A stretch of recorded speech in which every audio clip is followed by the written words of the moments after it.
Good morning എല്ലാ പ്രിയപ്പെട്ട ശ്രോതാക്കൾക്കും സൺഡേ സ്പെഷ്യൽ അറിഞ്ഞതും അറിയേണ്ടതും പരിപാടിയാണ്.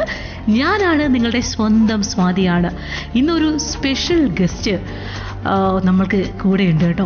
വളരെ അഭിമാനത്തോടു കൂടിയാണ് ഞാൻ ഈ ഒരു ഗസ്റ്റിനെ പരിചയപ്പെടുത്തുന്നത്. ശരിക്കും ആതുര സേവന മേഖലയിൽ ഇദ്ദേഹം ചെയ്യുന്ന സത്പ്രവർത്തികൾ കണ്ടിട്ട് കുറേ നാളുകൊണ്ട് ഞാനിങ്ങനെ ട്രൈ ചെയ്യുകയാണ് ഈ ഡോക്ടറിനെ നമ്മളുടെ എൻ്റെ റേഡിയോ 91.2 ഒന്ന് ഗസ്റ്റായിട്ട് കിട്ടിയിരുന്നുവെങ്കിൽ കുറേ നാളത്തെ പ്രയത്നത്തിൻ്റെ ഒരു ഫലമാണ്, റിസൾട്ടാണ് നമുക്കിന്ന് കിട്ടിയിട്ടുള്ളത്. പ്രൊഫസറാണ്, ഡോക്ടറാണ്. ഡോക്ടർ SK അജയ്കുമാർ സാറാണ് കേട്ടോ. കൊല്ലം ജില്ലാ മെഡിക്കൽ കോളേജിൽ നിന്നും സർജറി വിഭാഗം മുൻ മേധാവിയായിരുന്നു. പ്രശസ്ത ലാപ്രോസ്കോപ്പിക് ആൻഡ് ബേരിയാട്രിക് സർജനാണ്. ഡയബറ്റിക് ഫുഡ് സ്പെഷ്യലിസ്റ്റ് ആണ്. പോഡിയാട്രിക് സർജനാണ്. അങ്ങനെ കുറേ കാര്യങ്ങളിൽ എക്സ്പെർട്ടാണ് സാർ. മാത്രമല്ല 2014 തിരുവനന്തപുരം സർക്കാർ മെഡിക്കൽ കോളേജിൽ നിന്നും സർക്കാർ മേഖലയിലെ ആദ്യ ബേരിയാട്രിക് സർജറി നടത്തിയ പ്രശസ്തനാണ്. പൊതുമേഖലയിലെ കേരളത്തിലെ ആദ്യത്തെ എൻഡോസ്കോപ്പിക് തൈറോയ്ഡക്ടമി നടത്തിയ ആളാണ്. കേരളത്തിലെ ആദ്യത്തെ ട്രാൻസ് ഓറൽ തൈറോയ്ഡക്ടമി നടത്തിയതും നമ്മുടെ സ്വന്തം ഡോക്ടർ പ്രൊഫസർ അജയ്കുമാർ സാറാണ്. അങ്ങനെ പറയാനാണ് എന്നുണ്ടെങ്കിൽ ഒരു റേഡിയോയുടെ പ്രോഗ്രാം നിറയെ, അതായത് നമ്മുടെ അറിഞ്ഞതും അറിയേണ്ടതും പ്രോഗ്രാമിൻ്റെ ഫുൾ പ്രോഗ്രാമിനും സാറിൻ്റെ ഒരു ഹിസ്റ്ററി തന്നെ എനിക്ക് പറയാനായിട്ടുണ്ട്. മാത്രമല്ല ഇപ്പോൾ സാറ് ചെയ്യുന്ന കുറച്ച് സത്കർമ്മങ്ങൾ, അപ്പോൾ എന്താ സമ്പൂർണ്ണ പ്രമേഹ വിമുക്ത ഗ്രാമത്തിന് വേണ്ടിയിട്ടുള്ള ഒരു പരിശ്രമത്തിലാണ് സാർ. റിട്ടയർഡായ തുകയിൽ നിന്നും ഒരു കാരവാനൊക്കെ നിർമ്മിച്ചിട്ട് നാട്ടിലെ എല്ലാവരെയും പ്രമേഹ മുക്തരാക്കിയിട്ട് അങ്ങനെ ഒരു സത്കർമ്മം, അതും തീർത്തും സൗജന്യമായിട്ടാണ് ആളുകളിലേക്ക് കേരളത്തിൽ അങ്ങോളം ഇങ്ങോളം സാർ സഞ്ചരിക്കുന്നത്. ഒരുപാട് ഇൻ്റർനാഷണൽ മീറ്റിങ്ങുകളിലും എഴുത്തുകളിലും ഒക്കെ സാറ് സജീവമായിട്ടുണ്ട്. അപ്പോൾ ഡിഗ്രികൾ പറയാനാണെന്നുണ്ടെങ്കിൽ ശരിക്കും ഞാനൊന്ന് കാണാതെ പഠിക്കേണ്ടതായിട്ടുണ്ട്. അപ്പോൾ അത്രയേറെ ഇമ്പോർട്ടൻ്റ് ആയിട്ടുള്ള ബഹുമാന്യനായിട്ടുള്ള ഡോക്ടർ SK അജയ്കുമാർ സാറിനെ ഞാൻ സ്വാഗതം ചെയ്യുന്നു എൻ്റെ റേഡിയോ 91.2 ഹൃദ്യമായ സ്വാഗതം സർ. നമസ്കാരം സ്വാതി. വളരെ സന്തോഷമുണ്ട്. വലിയ മെസ്സേജുകൾ കൊടുത്ത് നാട്ടുകാരെ പ്രബുദ്ധരാക്കിക്കൊണ്ടിരിക്കുന്ന റേഡിയോയിലെത്തിയതിൽ എനിക്ക് വളരെയധികം സന്തോഷമുണ്ട്. ഞാൻ ഇന്ന് നിങ്ങളോട് സംസാരിക്കുന്നത്, സ്വാതിക്ക് വേണ്ടി നിങ്ങളോട് സംസാരിക്കുന്നത് ഡയബറ്റിക് ഫുഡ് അഥവാ പ്രമേഹ പാത രോഗത്തെക്കുറിച്ചാണ്. തീർച്ചയായിട്ടും. അപ്പോൾ സർ, നമ്മളൊരു കാരവാൻ സിസ്റ്റം കൊണ്ടുവരുന്നു. പലപ്പോഴും ഹോസ്പിറ്റൽ മേഖല എന്ന് പറയുമ്പോൾ ഒരു ബിസിനസ്സിലേക്ക് കടക്കുന്ന ഈ ഒരു കാലഘട്ടത്തിൽ തീർത്തും സൗജന്യമായിട്ട് ഗ്രാമങ്ങളിലേക്ക് ഇറങ്ങിത്തിരിക്കാൻ ഇപ്പോൾ ഒരു ഗസ്റ്റ് വരുമ്പോൾ സ്വാഭാവികമായിട്ടും അദ്ദേഹത്തിൻ്റെ ഒരു ചരിത്രം കൂടി നമ്മൾ അന്വേഷിക്കും. അപ്പോൾ അമ്മയുടെ പെട്ടെന്നുള്ളൊരു വിയോഗത്തിൽ നിന്നാണ് ഈ ഒരു മേഖലയിലേക്ക്, ജനങ്ങളിലേക്ക്, അല്ലെങ്കിൽ അന്ന് നഷ്ടപ്പെട്ട ഒരു ജീവന് പകരം 1000 ജീവൻ നേടിയെടുത്തു കൊടുക്കുക എന്നുള്ളൊരു തീർത്തുള്ളൊരു പ്രയാണമായിരുന്നു ഈ ഒരു കാരവാൻ യാത്ര എന്ന് പറയുന്നത്. അപ്പോൾ അതിനെ പറ്റിയിട്ട് നമ്മുടെ ശ്രോതാക്കൾക്ക് കൂടി പറഞ്ഞു കൊടുക്കണമെന്ന് എനിക്ക് ആഗ്രഹമുണ്ട്. അപ്പോൾ സാറ് തന്നെ അതിനെ പറ്റിയിട്ടൊന്ന് പറയാമോ? അത് വളരെ ഹൃദയത്തിൽ തൊടുന്ന ചോദ്യമാണ് സ്വാതി ചോദിച്ചിരിക്കുന്നത്. ഈ ഡയബറ്റിക് ഫുഡ് അഥവാ പ്രമേഹ പാതരോഗം ഒരു 5 വർഷമെങ്കിലും മിനിമം കഴിയുമ്പോഴാണ് ആളുകൾക്ക് വരുന്നത്. ഇതിൻ്റെ പ്രശ്നം എന്താണെന്ന് വെച്ചാൽ രോഗിയുടെ കാലിൻ്റെ സ്പർശനശേഷി കുറയുമ്പോൾ കാലിൽ മുറിവ് പറ്റുന്നത് രോഗി അറിയില്ല. അവസാനം അത് വ്രണമായി മാറുന്നു, പിന്നെ പഴുപ്പാവുന്നു, കാലിനെയോ ജീവനെയോ തന്നെ എടുത്തുകൊണ്ട് അത് പോകുന്നു. അപ്പോൾ ഇത് ഈ നാട്ടിൻ പുറത്ത് പാവപ്പെട്ട കൂലിവേലക്കാരുടെ ഇടയിലൊക്കെ അവസാനമാണ് അവരിതിൻ്റെ പ്രാധാന്യം മനസ്സിലാക്കി ആശുപത്രിയിൽ കൊണ്ടുവരുന്നതും. അപ്പോഴത്തേക്കും ഡോക്ടർമാർ, ഞാനൊരു സർജനാണ്, നിസ്സഹായരായിപ്പോൾ ഒന്നുകിൽ കാല് മുറിച്ച് മാറ്റുക, അല്ലെങ്കിൽ ജീവൻ നഷ്ടപ്പെടുന്നത് നിസ്സഹായരായി നോക്കി നിൽക്കുക, ഈ അവസ്ഥയിലോട്ട് പോകും. അപ്പോൾ ഇത് കണ്ടിട്ടാണ് ഞാൻ ഈ പറഞ്ഞ ആശയം നടപ്പിൽ വരുത്താൻ തീരുമാനിച്ചത്. അതായത് ഈ പ്രമേഹ പാതരോഗത്തിനെക്കുറിച്ച് ജനങ്ങളെ ബോധവൽക്കരിച്ചാൽ, അത് പ്രത്യേകിച്ച് പ്രമേഹ രോഗികളെ പറഞ്ഞ് മനസ്സിലാക്കിയാൽ ഇത് ഇഫക്റ്റ് ഉണ്ടാവും. ഉദാഹരണത്തിന് ഒരു പ്രമേഹ രോഗിയെ വിളിച്ച് അയാളുടെ കാലിൽ പ്രശ്നമുണ്ടോ, അതിന് ഹൈ റിസ്ക് ഫുഡ് എന്നാണ് പറയുക, കാലിൽ പുണ്ണ് വരാൻ സാധ്യതയുണ്ടോ എന്ന് നമുക്ക് കണ്ടുപിടിക്കാൻ പറ്റും. അത് കഴിഞ്ഞ് അയാളോട് പറയുകയാണ്, അമ്മാവ കാലിൽ ഇന്ന പ്രശ്നമുണ്ട്, അപ്പോൾ ഏത് നിമിഷവും നിങ്ങളുടെ കാലിൽ മുറിവ് പറ്റിയാൽ നിങ്ങൾ അറിയില്ല, അത് വ്രണമായി മാറാം എന്ന മെസ്സേജ് അയാൾക്ക് കൊടുക്കുമ്പോൾ അയാൾ ഉണരും. അതുവരെ ആരെന്ത് പറഞ്ഞാലും എന്ത് ബോധവൽക്കരണം കേട്ടാലും ശ്രദ്ധിക്കാതിരുന്ന മനുഷ്യൻ സ്വന്തം കാലിൽ പ്രശ്നമാണ്, ഏത് നിമിഷവും കാല് നഷ്ടപ്പെടാം എന്നറിയുമ്പോൾ അയാൾ അത് ജാഗരൂകനാകും. ആ ഒരു കൺസെപ്റ്റിൻ്റെ പുറത്ത് ഞാനിത് ചിന്തിച്ചപ്പോൾ മനസ്സിലായി, ഒരു അസുഖം വന്ന രോഗിക്ക് പോലും ആശുപത്രി വരാൻ ബുദ്ധിമുട്ടുള്ള കാലത്ത് അസുഖമുണ്ടെന്ന് അറിയാത്ത രോഗി എങ്ങനെ ആശുപത്രി വരും, പ്രത്യേകിച്ചും പാവപ്പെട്ടവർ. അങ്ങനെയാണ് ഈ പാദസ്പർശ് എന്ന പ്രോജക്റ്റ് നമ്മുടെ മനസ്സിൽ വരുന്നത്. അങ്ങനെ ഞാൻ 26 വർഷം മെഡിക്കൽ കോളേജ് സർവീസിൽ ഉണ്ടായിരുന്ന ആളാണ്. ഞാൻ VRS എടുക്കുന്നു. അപ്പോൾ അതിൽ നിന്ന് കുറച്ച് നമ്മളെ സ്വരൂപിക്കുന്ന പൈസ കിട്ടുമല്ലോ സർക്കാർ തരുന്നത്. അപ്പോൾ അത് ഒരു നല്ല കാര്യത്തിന് ഉപയോഗിക്കാമെന്ന് വെച്ച് ഒരു ബസ് വാങ്ങി അതിനെ ഒരു മൊബൈൽ ഡയബറ്റിക് ഫുഡ് ക്ലിനിക്കായിട്ട് കൺവെർട്ട് ചെയ്തു. ഏകദേശം 57 ലക്ഷം രൂപയോളം ചിലവായി. അപ്പോൾ ചലിക്കുന്ന ആശുപത്രി ചെയ്യുന്നത് എന്താണെന്ന് വെച്ചാൽ ഒരു NGO, നാട്ടിലെ ഒരു ആർട്സ് ആൻഡ് സ്പോർട്സ് ക്ലബ്ബോ ഒരു സംഘടനയുമായി ചേർന്ന് അവിടെ പബ്ലിസിറ്റി കൊടുത്ത് ഒരു ക്യാമ്പ് വയ്ക്കും. 5 വർഷത്തിലേറെ പ്രമേഹ രോഗമുള്ള ആളുകളെ വിളിച്ച് അവിടെ വന്നിട്ട് ആദ്യം പ്രിലിമിനറി ആയിട്ടൊരു ടെസ്റ്റ് നടത്തുമ്പോൾ അയാളുടെ കാലിൽ പ്രശ്നമുണ്ടെന്ന് കണ്ടാൽ പൂർണ്ണമായും ആ ബസ്സിനകത്ത് സജ്ജീകരിച്ചിരിക്കുന്ന 3 വിദഗ്ധ ടെസ്റ്റുകളുണ്ട്. അത് ചെയ്ത് കഴിയുമ്പോൾ അതിൽ കാലിൻ്റെ സ്കാൻ ഉൾപ്പെടെയുണ്ട്.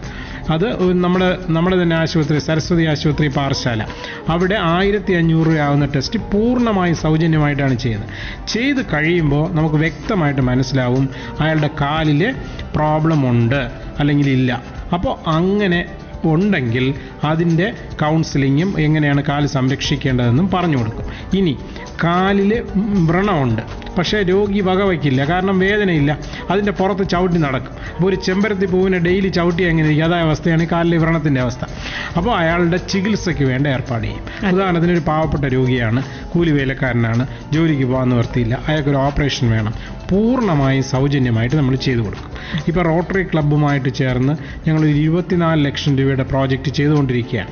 അതായത് ഈ ടെസ്റ്റ് 1800 പേർക്ക് പൂർണ്ണമായും സൗജന്യമായി ടെസ്റ്റ് ചെയ്യുക. ഏകദേശം ഒരു 50-ൽ പരം രോഗികൾക്ക് പൂർണ്ണമായും ശസ്ത്രക്രിയ സൗജന്യമായിട്ട് ചെയ്യാം. അപ്പോൾ ഇത് വളരെ നല്ല പ്രതികരണമാണ് ഉണ്ടാക്കിയത്. കാരണം വളരെ വിദ്യാഭ്യാസമുള്ള ആളുകൾ പോലും അവരുടെ കാലിൽ ഈ പ്രശ്നമുണ്ടെന്ന് അറിയുന്ന അന്നാണ്. മനസ്സിലായില്ലേ? ഇപ്പം നോ കംപ്ലൈൻറ്റ്, നോ എക്സാമിനേഷൻ. രോഗി വന്നൊരു കംപ്ലൈൻറ്റ് പറഞ്ഞില്ലെങ്കിൽ ഡോക്ടർ ഒന്നും നോക്കൂലല്ലോ. അതാണ് ഈ ഡയബറ്റിക് ഫുഡിൻ്റെ അവസ്ഥ. ഡയബറ്റിസ് ചികിത്സിക്കുന്നുണ്ട്, HbA1c നോക്കുന്നുണ്ട്, മരുന്ന് കഴിക്കുന്നുണ്ട്, എല്ലാം ഉണ്ട്. പക്ഷേ കാലിൻ്റെ സ്ഥിതി ആരും നോക്കിയിട്ടില്ല. ഒരു കറ്റാസ്ട്രോഫി ആവുമ്പോൾ, ഒരു അപകടം നടക്കുമ്പോൾ വരും. അപ്പോൾ ആ രീതിയിൽ ആലോചിച്ചാൽ വളരെ ഇഫക്റ്റീവായിട്ടുള്ള ഒരു മെത്തേഡാണ്. നമ്മളവരുടെ പടിവാതിൽക്കൽ ചെല്ലുകയാണ്. മനസ്സിലായില്ലേ? അപ്പോൾ തീർത്തും ഞാൻ സാറിനോട് ഒരിക്കൽ കൂടി ചോദിക്കുകയാണ്, ഇങ്ങനെ ഒരു ആശയം മനസ്സിൽ വരാനായിട്ട് പ്രചോദനമായത് അമ്മയാണ് ചെയ്തിട്ടുണ്ട്. അപ്പോൾ തീർത്തും അമ്മയെ പറ്റി കൂടി പറഞ്ഞിട്ട് നമുക്ക് അത് വളരെ എന്താ പറയുക, ഹൃദയത്തിൽ തൊടുന്ന വാക്കുകളായിട്ട് എനിക്ക് പറയാൻ പറ്റൂ. ഞാനൊരു ഒറ്റ മകനാണ്. 4 കുട്ടികൾ പ്രസവത്തോടെ മരിക്കുന്നു. 5ാമത്തെ കുട്ടിയെ 8ാം മാസത്തിൽ തന്നെ സിസേറിയൻ ചെയ്തെടുത്ത്, അന്നത്തെ കാലമാണ്, ഇപ്പോൾ എനിക്ക് 55 വയസ്സ് കഴിഞ്ഞു, അപ്പോൾ വളർത്തിയെടുത്ത് വന്ന മകനാണ്. അപ്പോൾ അന്ന് അമ്മയ്ക്ക് ഡയബറ്റീസ് ഉണ്ടായിരുന്നു. ഈ അമ്മയെ കണ്ടാണ് ഞാൻ വളരുന്നത്. അപ്പോൾ എൻ്റെ 13ാമത്തെ വയസ്സിൽ അമ്മ മരണപ്പെടുന്നു. അപ്പോൾ എൻ്റെ ബാല്യകാലം മുഴുവൻ LP സ്കൂൾ പഠനമെല്ലാം ആശുപത്രിയിലാണ്. കാരണം എന്നും ആശുപത്രിയിൽ അഡ്മിറ്റ് ചെയ്തുകൊണ്ട് അന്ന് ഇത്രയും നല്ല ചികിത്സയില്ലല്ലോ. അപ്പോൾ അന്ന് മുതൽ ഡയബറ്റീസിനോട് വലിയ പ്രതിബദ്ധത എനിക്ക് തോന്നി. ഡോക്ടറാവണമെന്ന് ആഗ്രഹം ജനിച്ചു. അങ്ങനെ അന്ന് കേരളത്തിൽ 5 മെഡിക്കൽ കോളേജേ ഉള്ളൂ. ഇന്നിപ്പം ഇഷ്ടംപോലെ മെഡിക്കൽ കോളേജ്. അപ്പോൾ അങ്ങനെ ട്രിവാൻഡ്രം മെഡിക്കൽ കോളേജ് തന്നെ MBBSന് കിട്ടുന്നു. അത് കഴിഞ്ഞ് അപ്പോഴും ഈ ഡയബറ്റീസിനോടുള്ള താല്പര്യം കൂടുന്നു. ഡോക്ടർ PG കുറുപ്പ് എന്ന ഒരു പ്രശസ്തനായ ബിഷഗുരൻ ഫിസിഷ്യൻ്റെ കീഴിൽ 1 വർഷം വർക്ക് ചെയ്യുന്നു. അദ്ദേഹവും ഡയബറ്റീസിൻ്റെ സ്പെഷ്യലിസ്റ്റാണ്. അപ്പോൾ അദ്ദേഹത്തിനോട് താല്പര്യം തോന്നി, ഡയബറ്റീസിൻ്റെ താല്പര്യം കൊണ്ടു നടന്നു. അങ്ങനെ ഞാൻ സർജനായപ്പോൾ സർജറി ഡയബറ്റീസിൽ വരുന്ന 2 ഏരിയയിലാണ്. ഒന്ന് ഡയബറ്റിക് ഫുട്ട് എന്ന് പറയുന്ന കാലിൻ്റെ സർജറി, 2 ഡയബറ്റിസ് മാറ്റാനുള്ള ഓപ്പറേഷൻ, മെറ്റബോളിക് സർജറി എന്ന് പറയും, വയറ് വണ്ണമുള്ള ആളുകൾ. ഇത് രണ്ടുമായി എൻ്റെ താല്പര്യം. അങ്ങനെ നിരവധി ഡയബറ്റിക് രോഗികളെ നോക്കി അവരുടെ തീക്ഷ്ണമായ അനുഭവങ്ങൾ കണ്ടാണ് ഈ കാര്യങ്ങൾ. ഉദാഹരണത്തിന് ആകപ്പാടെ അറിയുന്നത് കൊല്ലൻ്റെ ആലയിലെ പണിയാണ്. മനുഷ്യന് കാലിൽ 2 സെൻസേഷൻ ഇല്ല, എങ്ങനെ ഇരിക്കും? ഓല, തീയ്, കനല്, ജോലി, അതാണ്. അപ്പോൾ ഇങ്ങനെ നിരന്തരം ഒരു അമ്പലത്തിലെ ശാന്തിക്കാരൻ, അയാൾക്ക് കാലിൽ ഇങ്ങനെ കുത്തിയിരുന്ന് വിഗ്രഹത്തിന് ചാർത്തണം, മുഴുക്കാപ്പ് ചെയ്യണം, എങ്ങനെ ചെയ്യും? ഇങ്ങനെ ഇത്തരം കാര്യങ്ങൾ കണ്ട് ഈ അനുഭവങ്ങളിൽ നിന്നാണ് ഈ ആശയം ഉടലെടുത്തത്. അങ്ങനെ വന്നപ്പോൾ എനിക്ക് ഒരു ചലിക്കുന്ന ഒരു ക്ലിനിക്ക് എന്ന ആശയം എല്ലാവരിലേക്കും എത്തണം എന്നൊരു ആശയം അതെ, അങ്ങനെ വന്നു. അങ്ങനെയാണ് ഇത് തുടങ്ങി. ഇപ്പോൾ തുടങ്ങിയിട്ട് ഏകദേശം 1 വർഷം ആവുന്നു ഈ കൺസെപ്റ്റ്. ഇനി റോട്ടറിയുമായിട്ട് ചേർന്ന് ഈ അടുത്ത 12 മാസം ഞങ്ങൾ ചെയ്യാൻ പോവാണ്. ഇനിയും അടുത്ത വർഷവും ഇത് കണ്ടിന്യൂ ചെയ്യാൻ പ്ലാനുണ്ട്. തീർച്ചയായിട്ടും ഈ ഒരു ജൈത്രയാത്ര അങ്ങോട്ട് മുന്നോട്ട് പോകട്ടെ എന്ന് ആശംസിക്കുന്നു. തീർത്തും ഇതിനോട് അഭിമാനകരമായിട്ട് തോന്നാനുള്ളൊരു കാര്യമെന്ന് പറയുമ്പോൾ ഇതിലെ സൗജന്യ നിരക്ക്, നമ്മൾ സാധാരണക്കാരുടെ ഒരു നാടാണ്, പ്രമേഹത്തിൽ ഏറ്റവും മുന്നിൽ നിൽക്കുന്ന ഒരു നാടാണ്, ജീവിതശൈലി ആകെ വഴിവിട്ടു പോകുന്ന ഒരു രീതിയാണ്. ജീവിതശൈലി പ്രമേഹത്തെ എത്രത്തോളം ബാധിക്കുന്നു എന്നത് നമുക്കറിയാം. പലപ്പോഴും ഇവിടെ ഡോക്ടേഴ്സ് വരുമ്പോൾ പറയുന്നതാണ് നമ്മുടെ മാറുന്ന ജീവിതവും നമ്മുടെ മാറുന്ന ഫുഡും ഇതൊക്കെയാണ് നമുക്ക് പ്രശ്നം ഉണ്ടാക്കുന്നതെന്ന് പറയാറുണ്ട്. അപ്പോൾ ഈ വരുന്ന ആളുകൾക്ക് സാറ് ലൈഫ് ഇങ്ങനെ ആയിരിക്കണം, നിങ്ങളുടെ ജീവിതശൈലിയിൽ ഇങ്ങനെയൊക്കെയുള്ള മാറ്റം വരുത്തണം, അങ്ങനെയൊക്കെയുള്ള കാര്യങ്ങൾ പറഞ്ഞു കൊടുക്കാറുണ്ടോ? തീർച്ചയായിട്ടും.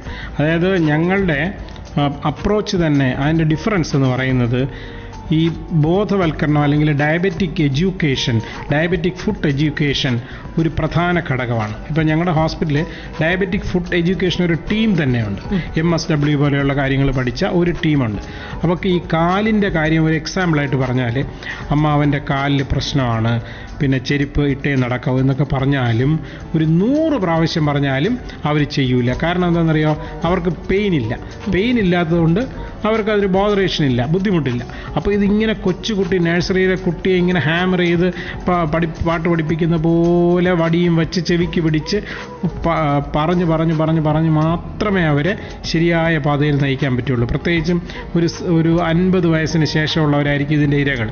അപ്പോൾ വീട്ടിൽ ഫാമിലി സപ്പോർട്ട് കുറയും, അല്ലെങ്കിൽ ഇദ്ദേഹമായിരിക്കും ഏക ഏർണിംഗ് മെമ്പർ. അപ്പം അങ്ങനെ ഒരു വല്ലാത്ത അവസ്ഥയിലാണ് വരുന്നത്. അപ്പോൾ ഇവർക്ക് ചികിത്സയുടെ ചെലവ് അതിഭീകരമാണ്. അറിയാലോ, ഒരു കാല് പഴുത്തു പോയി വലിയ സർജറികളൊക്കെ ചെയ്ത് ബൈപ്പാസും ആൻജിയോപ്ലാസ്റ്റിയും ഒക്കെ ചെയ്ത് വരുമ്പോൾ ഒരു സാധാരണക്കാരന് താങ്ങാൻ കഴിയില്ല. പിന്നെ ഗവൺമെൻറ് സെറ്റപ്പിൽ അത്രത്തോളം ഇത് വളർന്നിട്ടില്ല. ഇപ്പം നമ്മുടെ ഫാമിലി ഹെൽത്ത് സെൻ്ററുകളിലെല്ലാം ഡയബറ്റീസിൻ്റെ ചികിത്സയ്ക്ക് മരുന്നുകൾ ഫ്രീ ആയിട്ട് കിട്ടും. പക്ഷേ ഡയബറ്റിക് ഫുഡിന് പ്രത്യേകിച്ച് ചികിത്സാ വിധിയില്ല. മെഡിക്കൽ കോളേജിൽ ചെന്നുള്ള തിരക്കറിയാം. അപ്പോൾ അങ്ങനെ നോക്കുമ്പോൾ അർഹരായ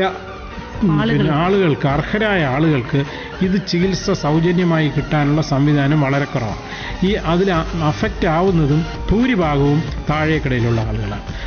പിന്നെ മുൻനിരയിലുള്ള സാമ്പത്തിക ഭദ്രതയുള്ള ആളുകൾക്കാണെങ്കിൽ പ്രൈവറ്റ് ആശുപത്രികളുണ്ട്, ഒരുപാട് സംവിധാനങ്ങളുണ്ട്. അപ്പോൾ ഈ പാവപ്പെട്ടവൻ്റെ സ്ഥിതി എന്നും താഴോട്ടാണെന്ന് പറയും പോലെ ആ മേഖലയിലാണ് ഇത് ഏറ്റവും കൂടുതൽ അഫക്റ്റ് ചെയ്യുന്നത്. ഒരു ഫാമിലിയെ സംബന്ധിച്ചിടത്തോളം ഒരു 50 വയസ്സുള്ള ഏർണിംഗ് മെമ്പർ, കൊച്ചുമക്കൾ അല്ലെങ്കിൽ മക്കൾ കെട്ടിക്കാൻ പ്രായമായിരിക്കും, അച്ഛൻ ഇങ്ങനെ കിടപ്പിലാവുന്നു, ചിലപ്പോൾ ഏക വരുമാന മാർഗ്ഗം അച്ഛനായി, അതോടുകൂടി ഫാമിലി പോവുകയാണ്. അപ്പോൾ വളരെ വളരെ സോഷ്യലി ഇമ്പോർട്ടൻ്റ് ആയ ഒരു ബേണിംഗ് ഇഷ്യൂ ആണ് ഇത് എന്നുള്ളതാണ് സത്യം. തീർച്ചയായിട്ടും സർ.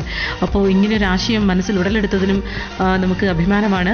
അപ്പോൾ നമുക്ക് ചെറിയൊരു ബ്രേക്കിന് ശേഷം നമുക്ക് വേഗം തിരികെ എത്താം. ഒരുപാട് കാര്യങ്ങൾ നമുക്ക് ചോദിക്കാനായിട്ടുണ്ട്. നമ്മുടെ കൂടെയുള്ളത് പ്രൊഫസർ ഡോക്ടർ SK അജയ്കുമാർ സാറാണ്. കേട്ടുകൊണ്ടിരിക്കുന്നത് കൃത്യമായ രോഗനിർണയത്തിലൂടെ വ്യക്തമായ ചികിത്സയിലേക്ക് കടക്കാൻ സൺഡേ സ്പെഷ്യൽ അറിഞ്ഞത് പറയേണ്ടതും പ്രോഗ്രാമാണ്. കൂടെ ഞാൻ Swathi. Yes, once again welcome back to radio 91.2 വില്ലിത് Sunday special new Desinganad scans അറിഞ്ഞതും അറിയേണ്ടതും പരിപാടിയാണ്. ഞാൻ നിങ്ങളുടെ സ്വന്തം സ്വാതിയാണ്. നമ്മുടെ കൂടെയുള്ളത് പ്രൊഫസർ ഡോക്ടർ SK അജയ്കുമാർ സാറാണ്. കൊല്ലം ഗവൺമെന്റ് മെഡിക്കൽ കോളേജിലെ മുൻ സർജറി വിഭാഗം മേധാവിയായിരുന്നു. പ്രശസ്ത ലാപ്രോസ്കോപ്പിക് ആൻഡ് ബാരിയാട്രിക് സർജനാണ്. Diabetic foot specialist and podiatric സർജനാണ്. അങ്ങനെ കുറേയേറെ പ്രശസ്തിയുള്ള, അല്ലെങ്കിൽ അത്രയേറെ ബിസി ഷെഡ്യൂളുള്ള ഒരു ഗസ്റ്റാണ് നമ്മുടെ കൂടെയുള്ളത്. അപ്പോൾ സാറിനോട് നമ്മൾ ഡയബറ്റിക് ഫുഡിനെ പറ്റിയിട്ടാണ് ഇങ്ങനെ ചോദിച്ചുകൊണ്ടിരിക്കുന്നത്. സർ, ഇത് കൂടാതെ എനിക്ക് സാറിനോട് ചോദിക്കാനുള്ള കുറച്ച് കാര്യം എന്ന് വെച്ച് കഴിഞ്ഞാൽ, ഒരു ഡയബറ്റിക് സമ്പൂർണ്ണ വിമുക്തമായിട്ടുള്ള ഒരു ഗ്രാമം സാർ ആഗ്രഹിക്കുന്നുണ്ട്. അതിന് വേണ്ടിയിട്ട് കുറേയേറെ പ്രോജക്റ്റുകൾ ചെയ്യുന്നതായിട്ടും നമ്മളിങ്ങനെ അറിഞ്ഞു. അപ്പോൾ ഒരു ഗ്രാമത്തെ നമ്മളിങ്ങനെ എടുക്കുകയാണ്, എന്നിട്ട് അവിടെയുള്ള ആളുകൾക്ക് ഇതുപോലെ ചെക്കപ്പ് ചെയ്യുന്നു, സമ്പൂർണ്ണമായിട്ട് ഡയബറ്റിക്സിൽ നിന്ന് അവരെ മുക്തരാക്കുന്നു. ഇതൊക്കെ ഒരുപക്ഷെ ഇത് എപ്പോഴും ഗുണം ചെയ്യുന്നത് സാധാരണക്കാർക്ക് തന്നെയാണ്.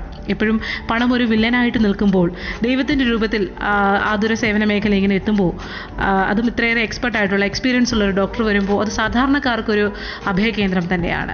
അപ്പോൾ സമ്പൂർണ്ണ പ്രമേഹ വിമുക്ത ഗ്രാമം എന്നൊരു കൺസെപ്റ്റ് ഉണ്ടാവാനുള്ളൊരു കാര്യം എന്താണ്? അത് പ്രമേഹ നിയന്ത്രിത ഗ്രാമങ്ങളെന്നാണ്. അപ്പോൾ അതിലെന്താണ് നമ്മൾ ഉദ്ദേശിക്കുന്നതെന്ന് വെച്ചാൽ, നമ്മൾ അറിയേണ്ട ഒരു കാര്യം, ഒരു 100 പ്രമേഹ രോഗിയുണ്ടെന്ന് വെച്ചോ, ആ 100 പ്രമേഹ രോഗിയിൽ 90 പേരും മരുന്ന് കഴിക്കുന്നുണ്ടാവും. പക്ഷേ ഒരു 50 പേരുടെ പ്രമേഹം പോലും ശരിയായ രീതിയിൽ നിയന്ത്രണത്തിലായിരിക്കില്ല, പ്രത്യേകിച്ച് പാവപ്പെട്ട ആളുകളുടെ ഇടയിൽ. അപ്പോൾ ഈ ഒരു ആശയം അല്ലെങ്കിൽ ഈ ഒരു തത്വത്തെ മുൻനിർത്തിയാണ് പ്രമേഹ നിയന്ത്രിത ഗ്രാമങ്ങൾ എന്ന പരിപാടി ഞങ്ങൾ ആസൂത്രണം ചെയ്തത്. ഇപ്പോൾ 15 വർഷമാകുന്നു. ഓരോ വർഷവും ഒരു ചെറിയ ഗ്രാമം ദത്തെടുത്തിട്ട് അവിടുത്തെ പഞ്ചായത്ത്, അവിടുത്തെ കുടുംബശ്രീ പ്രവർത്തകർ, അവിടുത്തെ ആശാ വർക്കേഴ്സ് അവരുമായിട്ടൊക്കെ സഹകരിച്ചിട്ട് ഈ ഗ്രാമത്തിലെ ഓരോ ഡയബറ്റിക് രോഗിയുടെയും വീട്ടിൽ ഞങ്ങൾ സർവേ നടത്തി എത്ര ഡയബറ്റിക് രോഗികളുണ്ട്, ആരൊക്കെയാണെന്ന് കണ്ടുപിടിക്കും. എന്നിട്ട് ആ ഗ്രാമത്തിനെ ഒരു 4-5 മേഖലകളായി തിരിച്ച് ഓരോ മേഖലയിലും ഈ ക്യാമ്പ് നടത്തും. ക്യാമ്പിൽ കണ്ടുപിടിക്കുന്നവരുടെ ഓരോ രോഗിയെയും അവിടുത്തെ ഒരു സന്നദ്ധ പ്രവർത്തകനെ ഏൽപ്പിക്കും. അയാൾ ഒരു വർഷം ഇദ്ദേഹത്തിൻ്റെ പ്രവർത്തനങ്ങൾ നിരീക്ഷിക്കും. അയാൾ ഷുഗർ കറക്റ്റായിട്ട് നോക്കുന്നുണ്ടോ, മരുന്ന് കഴിക്കുന്നുണ്ടോ. അങ്ങനെ ഒരു വർഷം അയാൾ കൃത്യമായ നിരീക്ഷണത്തിലൂടെ കടന്നു പോകുമ്പോൾ അയാളുടെ പ്രമേഹം നിയന്ത്രിതം ആയി മാറും. അങ്ങനെ 12 മാസങ്ങൾ കഴിയുമ്പോൾ ലോക പ്രമേഹ ദിനത്തിൽ നവംബർ 14 നമ്മൾ ആ ഗ്രാമത്തെ പ്രമേഹ നിയന്ത്രിത ഗ്രാമമായി പ്രഖ്യാപിക്കും. ഇത് 15 വർഷമായിട്ട് നടക്കുകയാണ്. ഇപ്പോൾ കാട്ടാക്കടയ്ക്കടുത്തുള്ള മാറനല്ലൂർ പഞ്ചായത്തിലെ കൊറ്റമ്പള്ളി വാർഡിലാണ് നമ്മൾ ചെയ്തുകൊണ്ടിരിക്കുന്നത്. ഈ നവംബർ 14 അതിനെ പ്രമേഹ നിയന്ത്രിത ഗ്രാമമായിട്ട് നമ്മൾ പ്രഖ്യാപിക്കും എന്നുള്ളതാണ്. അപ്പോൾ ഒരു കൂട്ടായ പ്രവർത്തനത്തിൻ്റെ ഒരു ഫലം കൂടിയാണ്. അപ്പോൾ അത് മാത്രമല്ല, ഞാൻ ഒരു കാര്യം കൂടി ഒന്ന് ചോദിക്കട്ടെ സർ. പലപ്പോഴും ഹോസ്പിറ്റലിൽ വരുന്ന പേഷ്യൻസിന് ഗുരുവന്ദനം എന്ന് പറയുന്ന ഒരു രീതിയിലുള്ള ഒരു ചികിത്സ, ഒരു പക്ഷേ ഇത് അധ്യാപകർക്ക് വേണ്ടിയിട്ട് മാറ്റി വെച്ചേക്കുന്ന ഒരു വിഭാഗമാണ്. അവരെ തിരക്കിലേക്ക് വിടാതെ അവർക്ക് പ്രത്യേക പരിഗണന കൊടുക്കുന്ന ഒരു സംഭവം. അങ്ങനെ ഒരു കാഴ്ചപ്പാട് എന്തുകൊണ്ടുണ്ടായതാണ്? അതും ഒരു വ്യക്തിപരമായ അനുഭവത്തിൻ്റെ പേരിലാണ്. എൻ്റെ അമ്മ സരസ്വതി അമ്മ ടീച്ചറാണ്. പുള്ളിക്കാരി അവിടുത്തെ വളരെ പ്രിയപ്പെട്ട ഒരു അധ്യാപികയായിരുന്നു. ആ ക്ലാസ്സിലെ അവസാനത്തെ കുട്ടിയും ഉച്ചഭക്ഷണം കഴിച്ചു എന്ന് ഉറപ്പ് വരുത്തിയിട്ടേ അമ്മ ഭക്ഷണം കഴിക്കും. ഒരു കുട്ടിയുടെ പാത്രത്തിലൊന്നും ഇല്ലെങ്കിൽ സ്വന്തം പേഴ്സിൽ നിന്ന് പൈസ എടുത്ത് ഫുഡ് വാങ്ങിച്ചു കൊടുക്കും. അത്രയ്ക്ക് ഇഷ്ടമുള്ള. ഞങ്ങളുടെ നാട്ടിൽ ആദ്യമായിട്ട് കാർ വാങ്ങിക്കുന്നത് ഞങ്ങളുടെ വീട്ടിലാണ്. അപ്പോൾ അന്ന് വരെ അമ്മ 5 കിലോമീറ്റർ നടന്നാണ് സ്കൂളിൽ പോയിക്കൊണ്ടിരുന്നത്. അപ്പോൾ കാർ വാങ്ങിച്ച അന്ന് ആദ്യം ചെയ്തത് എന്താണെന്നറിയോ? ഞങ്ങളുടെ വീടിനടുത്തുള്ള ജംഗ്ഷനിൽ കാർ നിർത്തും. അവിടെ ബസ് കാത്തു നിൽക്കുന്ന എല്ലാവരും ഈ കാർ കയറ്റി എന്നിട്ട് പാർശാല കൊണ്ട് ഇറങ്ങും. അപ്പം അങ്ങനെ ഒരു ടീച്ചറാണ് എൻ്റെ അമ്മ. അപ്പോൾ ഇന്നിപ്പോൾ ഒരു 70 വയസ്സൊക്കെ ഉള്ള ആളുകളെല്ലാം അമ്മയുടെ വിദ്യാർത്ഥികളാണ് അവിടെ. അപ്പോൾ ഈ ടീച്ചർമാർക്ക് ഒരു ആദരം നൽകുന്നതിന് വേണ്ടിയാണ് ഈ പരിപാടി, ഗുരുവന്ദനം എന്ന പരിപാടി നടത്തിയത്. ഇപ്പോൾ ആശുപത്രിയിൽ വന്നാൽ ഈ ഗുരുവന്ദനം പ്രോഗ്രാമിൽ രജിസ്റ്റർ ചെയ്തിട്ടുള്ള ആളാണെങ്കിൽ കാത്തു നിൽക്കേണ്ട ആവശ്യമില്ല. അവർക്ക് എല്ലാത്തിലും ഒരു റിഡക്ഷൻ ഉണ്ടാവും. അങ്ങനെ അവർക്കുള്ളൊരു ഗുരുദക്ഷിണ പോലെ ചെയ്യുന്നതാണ്. ശരിക്കും ഈ ഒരു പദ്ധതിയിലൂടെ ഓർക്കുന്നത് എപ്പോഴും അമ്മയെ തന്നെയാണെന്ന് സാരം അല്ലേ? അപ്പോൾ അതെ, തീർച്ചയായിട്ടും സർ. അതുപോലെ തന്നെ കുട്ടികൾക്കായിട്ട് ഒരുപാട് അഡോളസന്റ് ക്യാമ്പുകൾ നമ്മൾ സംഘടിപ്പിക്കാറുണ്ട്. അതോടൊപ്പം തന്നെ സർ, നമുക്കൊരു കോളർ വെയിറ്റ് ചെയ്യുന്നുണ്ട്. നമുക്ക് കോളിലേക്ക് പോകാം. നമസ്കാരം, പറയൂ, ഇതാരാണ്? ഹലോ, നമസ്കാരം ഡോക്ടറെ. നമസ്കാരം, പറഞ്ഞോളൂ. ആരാ? വിജയമ്മ എന്നാ പേര്. എവിടെയാ സ്ഥലം? കരുനാഗപ്പള്ളി തന്നെ, തെക്കുവശം കന്നേറ്റി, ചാവറമണ്ഡലം. ഓക്കെ. ഡോക്ടറെ, എനിക്കൊരു 12 വർഷം കൊണ്ട് ഡയബറ്റീസ്. ഓക്കെ. അതെനിക്കൊരു ആക്സിഡന്റ് മരുന്ന് കഴിച്ചതിന് ശേഷമാണ് ഇത് സംഭവിച്ചത്. ഓക്കെ. എനിക്കിപ്പോ എന്റെ കാലിന്റെ വെള്ളയ്ക്ക് ഒരു നല്ല മുറിവ് ഒരു 6 മാസം കൊണ്ടേ ഉണ്ട്. ഇത് ഉണങ്ങും, മരുന്ന് വെക്കും, ഇങ്ങനെ സ്ഥിരം ഇങ്ങനെ ചികിത്സ ചെയ്തോണ്ടിരിക്കുക. ഒരാഴ്ച ഉണങ്ങുവാണെങ്കിൽ പിറ്റേ ആഴ്ച അതിൽ നിന്ന് വേദന ഉണ്ടാകും. വേദന കുറഞ്ഞു നിൽക്കും. പിന്നീട് എന്റെ ശരീരം മൊത്തം എനിക്കങ്ങ് പുകച്ചില്ല. എന്നിട്ട് കൈയും കാലും എല്ലാം ചൊറിഞ്ഞ് പൊട്ടിയിട്ട് ഇപ്പൊ കുറെ ചികിത്സ ചെയ്ത് കൈ കുറെ ഭേദം വന്നു, ശരീരം മൊത്തം ചൊറിച്ചില്ല. എനിക്ക് എപ്പോഴും ഇത് തീ പൊള്ളലേറ്റ് പുകയുന്നത് പോലെ ശരീരത്തിൽ. മനസ്സിലായി. ഞാനൊരു സർക്കാർ ആശുപത്രിയിലെ ചികിത്സക്കാരി. എനിക്ക് പെൺമക്കളാണ്, ഭർത്താവും ഇല്ല. വയസ്സ് 69. അപ്പൊ ഞാൻ ഈ പിള്ളേരുടെ അറിയത്തിലുള്ള ഒരു ചികിത്സ എന്നും പ്രൈവറ്റിൽ പോകാനൊക്കത്തില്ലല്ലോ. സർക്കാരിൽ നിന്ന് വരുന്ന ഗുളികയും മരുന്നുമാണ് ഞാൻ കഴിക്കുന്നത്. ഓക്കെ, ഒരു കാര്യം ചെയ്താൽ മതി. എനിക്ക് കാര്യം മനസ്സിലായി. അതായത് അമ്മയുടെ കാലിലെ ന്യൂറോപ്പതി എന്ന് പറയുന്ന ഡയബറ്റീസിന്റെ ഒരു കോംപ്ലിക്കേഷനാണ്. ഈ നെർവുകളിലെ ഞരമ്പുകൾ അതിന് ഡാമേജ് ആയി. അമ്മയ്ക്കിപ്പോൾ ആ കാലിൻ്റെ അടിയിലുള്ള പുണ്ണിൽ ചവിട്ടി നടക്കാൻ കഴിയും. കാരണം എന്താ? മറ്റുള്ളവരെ പോലെ വേദനയില്ല. അപ്പോൾ ഇത് ഉണങ്ങാതിരിക്കുന്നതിൻ്റെ പ്രധാന കാരണം ഈ കാല് ചവിട്ടി, ആ പുണ്ണിൻ്റെ പുറത്ത് ചവിട്ടി നടക്കുന്നത് കൊണ്ടാണ്. അപ്പോൾ എനിക്ക് തീർച്ചയായും ചെയ്യാൻ കഴിയുന്നത് ഈ കാലിലെ പുണ്ണ് നമുക്ക് ഉണക്കിയെടുക്കാൻ പറ്റും, അത് വീണ്ടും വരാതെ സൂക്ഷിക്കാൻ പറ്റും. അപ്പോൾ അമ്മയുടെ എലിജിബിലിറ്റി നോക്കിയാൽ അർഹതയുണ്ടെങ്കിൽ തീർച്ചയായും നമുക്ക് സൗജന്യമായിട്ട് വേണമെങ്കിലും അത് ചെയ്യാൻ പറ്റും. അപ്പോൾ ഇത് എൻ്റെ നമ്പർ സ്വാതിയുടെ കയ്യിലുണ്ട്. അപ്പോൾ കോണ്ടാക്ട് ചെയ്താൽ നമ്മുടെ പാദസ്പർശം എന്ന പ്രോജക്റ്റിലൂടെ നമുക്കത് ചികിത്സിക്കാൻ പറ്റും. ഓപ്പറേഷൻ എന്തെങ്കിലും ആവശ്യമുണ്ടെങ്കിൽ നമുക്കത് വേണമെങ്കിൽ പൂർണ്ണമായും സൗജന്യമായിട്ട് ചെയ്യാനും കഴിയും. അപ്പോൾ ഇതിൽ ഏറ്റവും പ്രധാനം അമ്മയ്ക്ക് അമ്മയുടെ അസുഖത്തിനെ കുറിച്ചുള്ള അറിവാണ്. അതായത് സ്വന്തം കാലിൽ പിന്നെ താഴെ പെരുവിരലിൻ്റെ അറ്റം മുതൽ നീറ്റലും വേദനയും തുടങ്ങി കുറച്ച് കഴിഞ്ഞിട്ട് മരവിപ്പ് ആരംഭിക്കും. മുട്ടുവരെ എത്തിക്കഴിയുമ്പോൾ കയ്യിൽ സിംറ്റംസ് തുടങ്ങും. പിന്നെ കയ്യിൽ അതാ പറഞ്ഞു അപ്പോൾ അത് തന്നെ.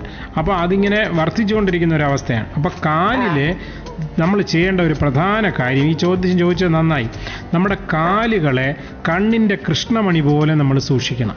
അതായത് പിന്നെ കാലുകൾ വൃത്തിയായിട്ട് സൂക്ഷിക്കുക, ചെരുപ്പിടാതെ വീട്ടിനകത്തും പുറത്തും നടക്കരുത്. വിരലിൻ്റെ ഇടയിൽ പിന്നെ ഈർപ്പമില്ല, ഇപ്പം മഴക്കാലമാണ് അറിയാലോ, ഈർപ്പം വരാതെ തുടച്ച് മരുന്ന് പൗഡറൊക്കെ ഇട്ട് സൂക്ഷിക്കുക. പിന്നെ രാത്രി കിടക്കുമ്പോൾ സോക്സ് ഇടുക, അല്ലെങ്കിൽ ഉറുമ്പ് പാറ്റയൊക്കെ വന്ന് കടിച്ചാൽ നമ്മൾ അറിയില്ല. രാവിലെ നോക്കുമ്പോൾ രക്തം ബെഡ്ഷീറ്റ് കാണുമ്പോഴാണ് അറിയുന്നത്. പിന്നെ ഒരു മുറിവ് കാലിൽ പറ്റിയിട്ടുണ്ടെങ്കിൽ കളി മാറുകയാണ്. അപ്പം ചെയ്യേണ്ടത് ഒരു കാരണവശാലും ആ മുറിവിൽ ചവിട്ടി നമ്മൾ നടക്കാൻ പാടില്ല. അമ്മ ഇപ്പം ചെയ്തുകൊണ്ടിരിക്കുന്നത് മുറിവ് ഉണങ്ങാത്തതിൻ്റെ കാരണം ഈ മുറിവിൽ ചവിട്ടി നടക്കുന്നതുകൊണ്ടാണ്. നമ്മൾ മരുന്ന് ചെയ്യുന്നു, ചികിത്സ ചെയ്യുന്നു, പക്ഷേ ഓഫ് ലോഡിങ് എന്ന് പറയും. ഭാരം ഇറക്കി വെച്ചാലല്ലേ ഒരാളിന് വിശ്രമം കിട്ടുള്ളൂ, അതുപോലെയാണ്. അതുകൊണ്ട് ഓഫ് ലോഡിങ് മാത്രമാണ് അമ്മ ഇനി ചെയ്യാനുള്ളത്. ഒരു ദിവസം ഞങ്ങളുടെ ക്ലിനിക്കിലോ എന്നെ കാണുകയോ എവിടെയെങ്കിലും വന്നു കഴിഞ്ഞാൽ ഞാനത് ചെയ്തു തരാം. അല്ലെങ്കിൽ അമ്മയുടെ ഒരു പിന്നെ ഫാമിലി ഡോക്ടർ ഉണ്ടെങ്കിൽ ആ ഡോക്ടറോട് നമുക്ക് പറഞ്ഞു കൊടുക്കാം. ഇത് 100% നമുക്ക് ഉണക്കിയെടുക്കാൻ പറ്റും. അത് വീണ്ടും വരാതെ സൂക്ഷിക്കാനും പറ്റും. ഇതിൽ രോഗി തന്നെയാണ് ഡോക്ടർ, അതാണ് അതിൻ്റെ പ്രത്യേകത. നമ്മുടെ കാലിൻ്റെ അവസ്ഥ നമ്മൾ മനസ്സിലാക്കുമ്പോൾ എങ്ങനെ പാദം സംരക്ഷിക്കണമെന്ന് നമ്മൾ പഠിക്കുന്നു, അതനുസരിച്ച് മുമ്പോട്ട് പോകുന്നു. അതിന് വലിയ ചെലവുകളൊന്നുമില്ല. വിജയമാമേ സന്തോഷമായോ? എല്ലാം തരാം വിജയമാമ. ഞാന് ഇതിനിടയ്ക്ക് പറയാം, പേനയും പേപ്പറും എടുത്ത് വെക്കണം കേട്ടോ. ഞാൻ എടുത്തു വെച്ചു മോളെ. ഓക്കെ, അപ്പോൾ ഞാൻ പറയാം. കോൾ കട്ട് ചെയ്യാണ് കേട്ടോ. ഓക്കെ ഓക്കെ, നമ്പർ ഇതാണ് 75 93 98 98 10 എന്ന നമ്പറിലേക്കാണ്. ഈ നമ്പറുമായി ബന്ധപ്പെട്ടിട്ട് എന്തെങ്കിലും സംശയങ്ങളുണ്ട് എന്നുണ്ടെങ്കിൽ നമ്മുടെ ഇന്റർറേഡിയോ 91.2 നമ്പറിലേക്ക് നിങ്ങൾക്ക് വാട്സപ്പ് ചെയ്യാവുന്നതാണ്. അപ്പോൾ ഇന്ന് നമ്മുടെ കൂടെയുള്ളത് പ്രശസ്ത പ്രൊഫസർ ഡോക്ടർ SK അജയകുമാർ സാറാണ്. ഡയബറ്റിക് ഫുഡിന് ചികിത്സിക്കാനായിട്ട് കാരവാൻ എന്നുള്ള സിസ്റ്റം കേരളത്തിൽ തന്നെ ആദ്യമായിട്ട് കൊണ്ടുവന്ന നമ്മളുടെ സാറാണ്. അപ്പോൾ അത്രമേൽ സാധാരണക്കാരായിട്ടുള്ള പേഷ്യൻസിന് സൗജന്യ ചികിത്സ ഉറപ്പാക്കിക്കൊണ്ട് നടക്കുന്ന ഈ ഒരു പ്രസ്ഥാനത്തെ നമുക്ക് മാക്സിമം സപ്പോർട്ട് ചെയ്യാം. നമ്മൾ സാധാരണക്കാരുടെ ഒരു ഗ്രാമം തന്നെയാണ്. അതുകൊണ്ട് തന്നെയാണ് ഈ ഒരു പ്രോഗ്രാമിന് കൂടുതൽ ഊന്നൽ ഞാൻ നൽകുന്നതും. അപ്പോൾ സാർ, നമുക്ക് പറഞ്ഞുകൊണ്ടിരിക്കുന്നത്, അപ്പോൾ ഇൻസുലിൻ പോലും വാങ്ങാൻ ഗതിയില്ലാത്ത അവസ്ഥ എന്ന് പറയുന്ന ഒരു വല്ലാത്തൊരവസ്ഥയാണ്. മീൻസ് ഒരു കുടുംബനാഥനിലേക്ക് കോൺസെൻട്രേറ്റ് ചെയ്യുമ്പോൾ ഇപ്പോൾ ഒരിക്കൽ സാർ പറഞ്ഞിട്ടുണ്ടായിരുന്നു, ഒരു കുട്ടിയുടെ പഠനത്തിനുള്ള ചിലവ് എടുക്കണോ അതോ തൻ്റെ ചികിത്സയ്ക്കുള്ള ചിലവിലേക്ക് പോകുമോ എന്നുള്ളൊരു കൺഫ്യൂഷനിൽ നിൽക്കുന്ന ഒരു സമയത്ത് സ്വാഭാവികമായിട്ടും തൻ്റെ കുട്ടിയുടെ ഭാവിയായിരിക്കും ഓർക്കുക. അപ്പോൾ ആരോഗ്യം കുറച്ച് അങ്ങോട്ട് മാറ്റിവെക്കും. അങ്ങനെയുള്ള സിറ്റുവേഷനിൽ ഇൻസുലിൻ ബാങ്ക് എന്നൊരു സിസ്റ്റം നമ്മൾ പ്രൊമോട്ട് ചെയ്യുന്നുണ്ടായിരുന്നു. അതിലേക്ക് പോകും മുൻപ് ഒരു കോളൂടെ വെയിറ്റ് ചെയ്യുന്നുണ്ട്. സാർ, ആരാണെന്ന് നോക്കാം. നമസ്കാരം, പറയൂ, ഇതാരാണ്? മോളെ ഞാൻ തന്നെ, ഞാൻ റേഡിയോ നിർത്തി വെച്ചിരുന്നയാ വിളിക്കേണ്ടതുകൊണ്ട്. Okay, number പറയാമേ? കേട്ടില്ല മോളെ. അതാ 75 എഴുതിച്ചോട്ടെ. 75 93 98 98 10. ഞാനൊന്ന് പറഞ്ഞോട്ടെ മോളെ. ഓക്കെ, പറഞ്ഞു. 75 93 ഓക്കെ 98 98 10. ഓക്കെ അമ്മ, ഇത് തന്നെ. ഡോക്ടർ പേര് മോളെ? ഡോക്ടർ പേര് doctor SK Ajayakumar sir. Ajayakumar. Okay, അപ്പോൾ നമ്മൾ പറഞ്ഞു വന്നത് സാമ്പത്തികം പ്രമേഹത്തിനൊരു വില്ലനായി മാറുമ്പോൾ ഇൻസുലിൻ ബാങ്ക് എന്ന് പറയുന്ന ഒരു സിസ്റ്റത്തിലേക്ക് നമ്മൾ മാറുന്നു. ഒക്കെ ഇങ്ങനെ ഒരു സംഭവം നമ്മൾ തുടങ്ങുമ്പോൾ ഇതിലേക്ക് ഇൻവെസ്റ്റ് ചെയ്യാൻ താല്പര്യപ്പെടുന്ന ആളുകൾക്ക് കൂടി മുന്നോട്ട് വരാം കേട്ടോ. കാരണം നിങ്ങൾ ചിലവാക്കുന്ന ഒരു തുക ആർക്കെങ്കിലും ഒരു കുടുംബത്തിന് ആശ്വാസമായി മാറുമെങ്കിൽ അതൊരു വലിയ കാര്യം തന്നെയാണ്. അപ്പോൾ ഇൻസുലിൻ ബാങ്കിൻ്റെ ഒരു പ്രവർത്തനത്തെ പറ്റി പറയുന്നതിന് മുൻപായിട്ട് ഒരു കോളറോട് വെയിറ്റ് ചെയ്യുന്നുണ്ട്. സർ നമസ്കാരം, പറയൂ, ഇതാരാണ്? ഓക്കെ, നമ്മുടെ സാറിനോട് ചോദിക്കാം, പറഞ്ഞോളൂ. പറഞ്ഞോളൂ. പിന്നെ എനിക്ക് പ്രമേഹരോഗം പോലെ വന്നിട്ട് 1 വർഷം കൊണ്ട് പെട്ടെന്ന് വെള്ളം കുടിക്കുമ്പോൾ എനിക്ക് മൂത്രം പോകും. അന്നേരം ഞാൻ 3 വർഷം കൊണ്ട് ചികിത്സയിൽ ഇരിക്കുവാ, കൊല്ലം മെഡിസിറ്റിയിലെയാ. പറഞ്ഞോളൂ. അന്നേരം ഏണിന് ഒരു എല്ലിന്റെ വിലക്കുറവ് വന്ന് ഞാനിങ്ങനെ ചികിത്സയില. അപ്പൊ എനിക്ക് ഇപ്പോഴത്തെ അസുഖം എന്ന് പറഞ്ഞാൽ മൂത്രം ഇങ്ങനെ നമ്മളിപ്പോ വെള്ളം കുടിക്കുകയാണെങ്കിൽ ഉടൻ തന്നെ ബാത്റൂമിൽ പോകണം, അങ്ങനെയുള്ള ഒരു അസ്വസ്ഥതയുണ്ട് എനിക്ക്. രാത്രി 11 മണി വരെ ഉറങ്ങിയാല് ഉറങ്ങി കഴിഞ്ഞാൽ പിന്നെ ബെഡിൽ മൂത്രം വീഴുന്നുണ്ട്. നെറ്റി കെട്ടിക്കൊണ്ടാ കിടക്കുന്നത്, എന്നാലും ബെഡ് ചീത്തയാവും.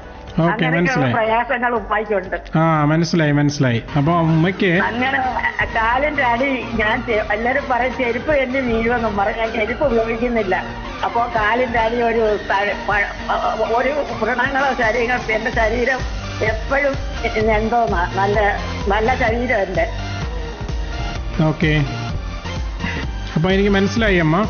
ഉമ്മയുടെ കാലിന്റെ പ്രശ്നത്തിനെക്കാളും ഷുഗർ ഒട്ടും നിയന്ത്രണത്തിലല്ല എന്നാണ് ഈ കേട്ടപ്പോൾ മനസ്സിലായത്. ഷുഗർ നോക്കുമ്പോ എത്ര ഉണ്ടാവും? ഷുഗറെ ടെസ്റ്റ് ചെയ്ത് നോക്കുമ്പോ എത്ര ഉണ്ടാവും സാധാരണ? ഷുഗർ ഞങ്ങളുടെ ഇടക്കുളങ്ങര പുതിയ വലിയ ലാബ് തുടങ്ങിയിട്ടുണ്ട്, ഇടക്കുളങ്ങര അമ്പലത്തിന് കിഴക്കി വശം. ഓക്കെ, എത്ര ഉണ്ടാവും നോക്കുമ്പോ? ആ ലാബിൽ പോയി പരിശോധിച്ചിട്ടാ ഞങ്ങൾ മെഡിസിൻ. എത്ര ഉണ്ടാകും അമ്മേ ഷുഗർ പരിശോധിച്ചു?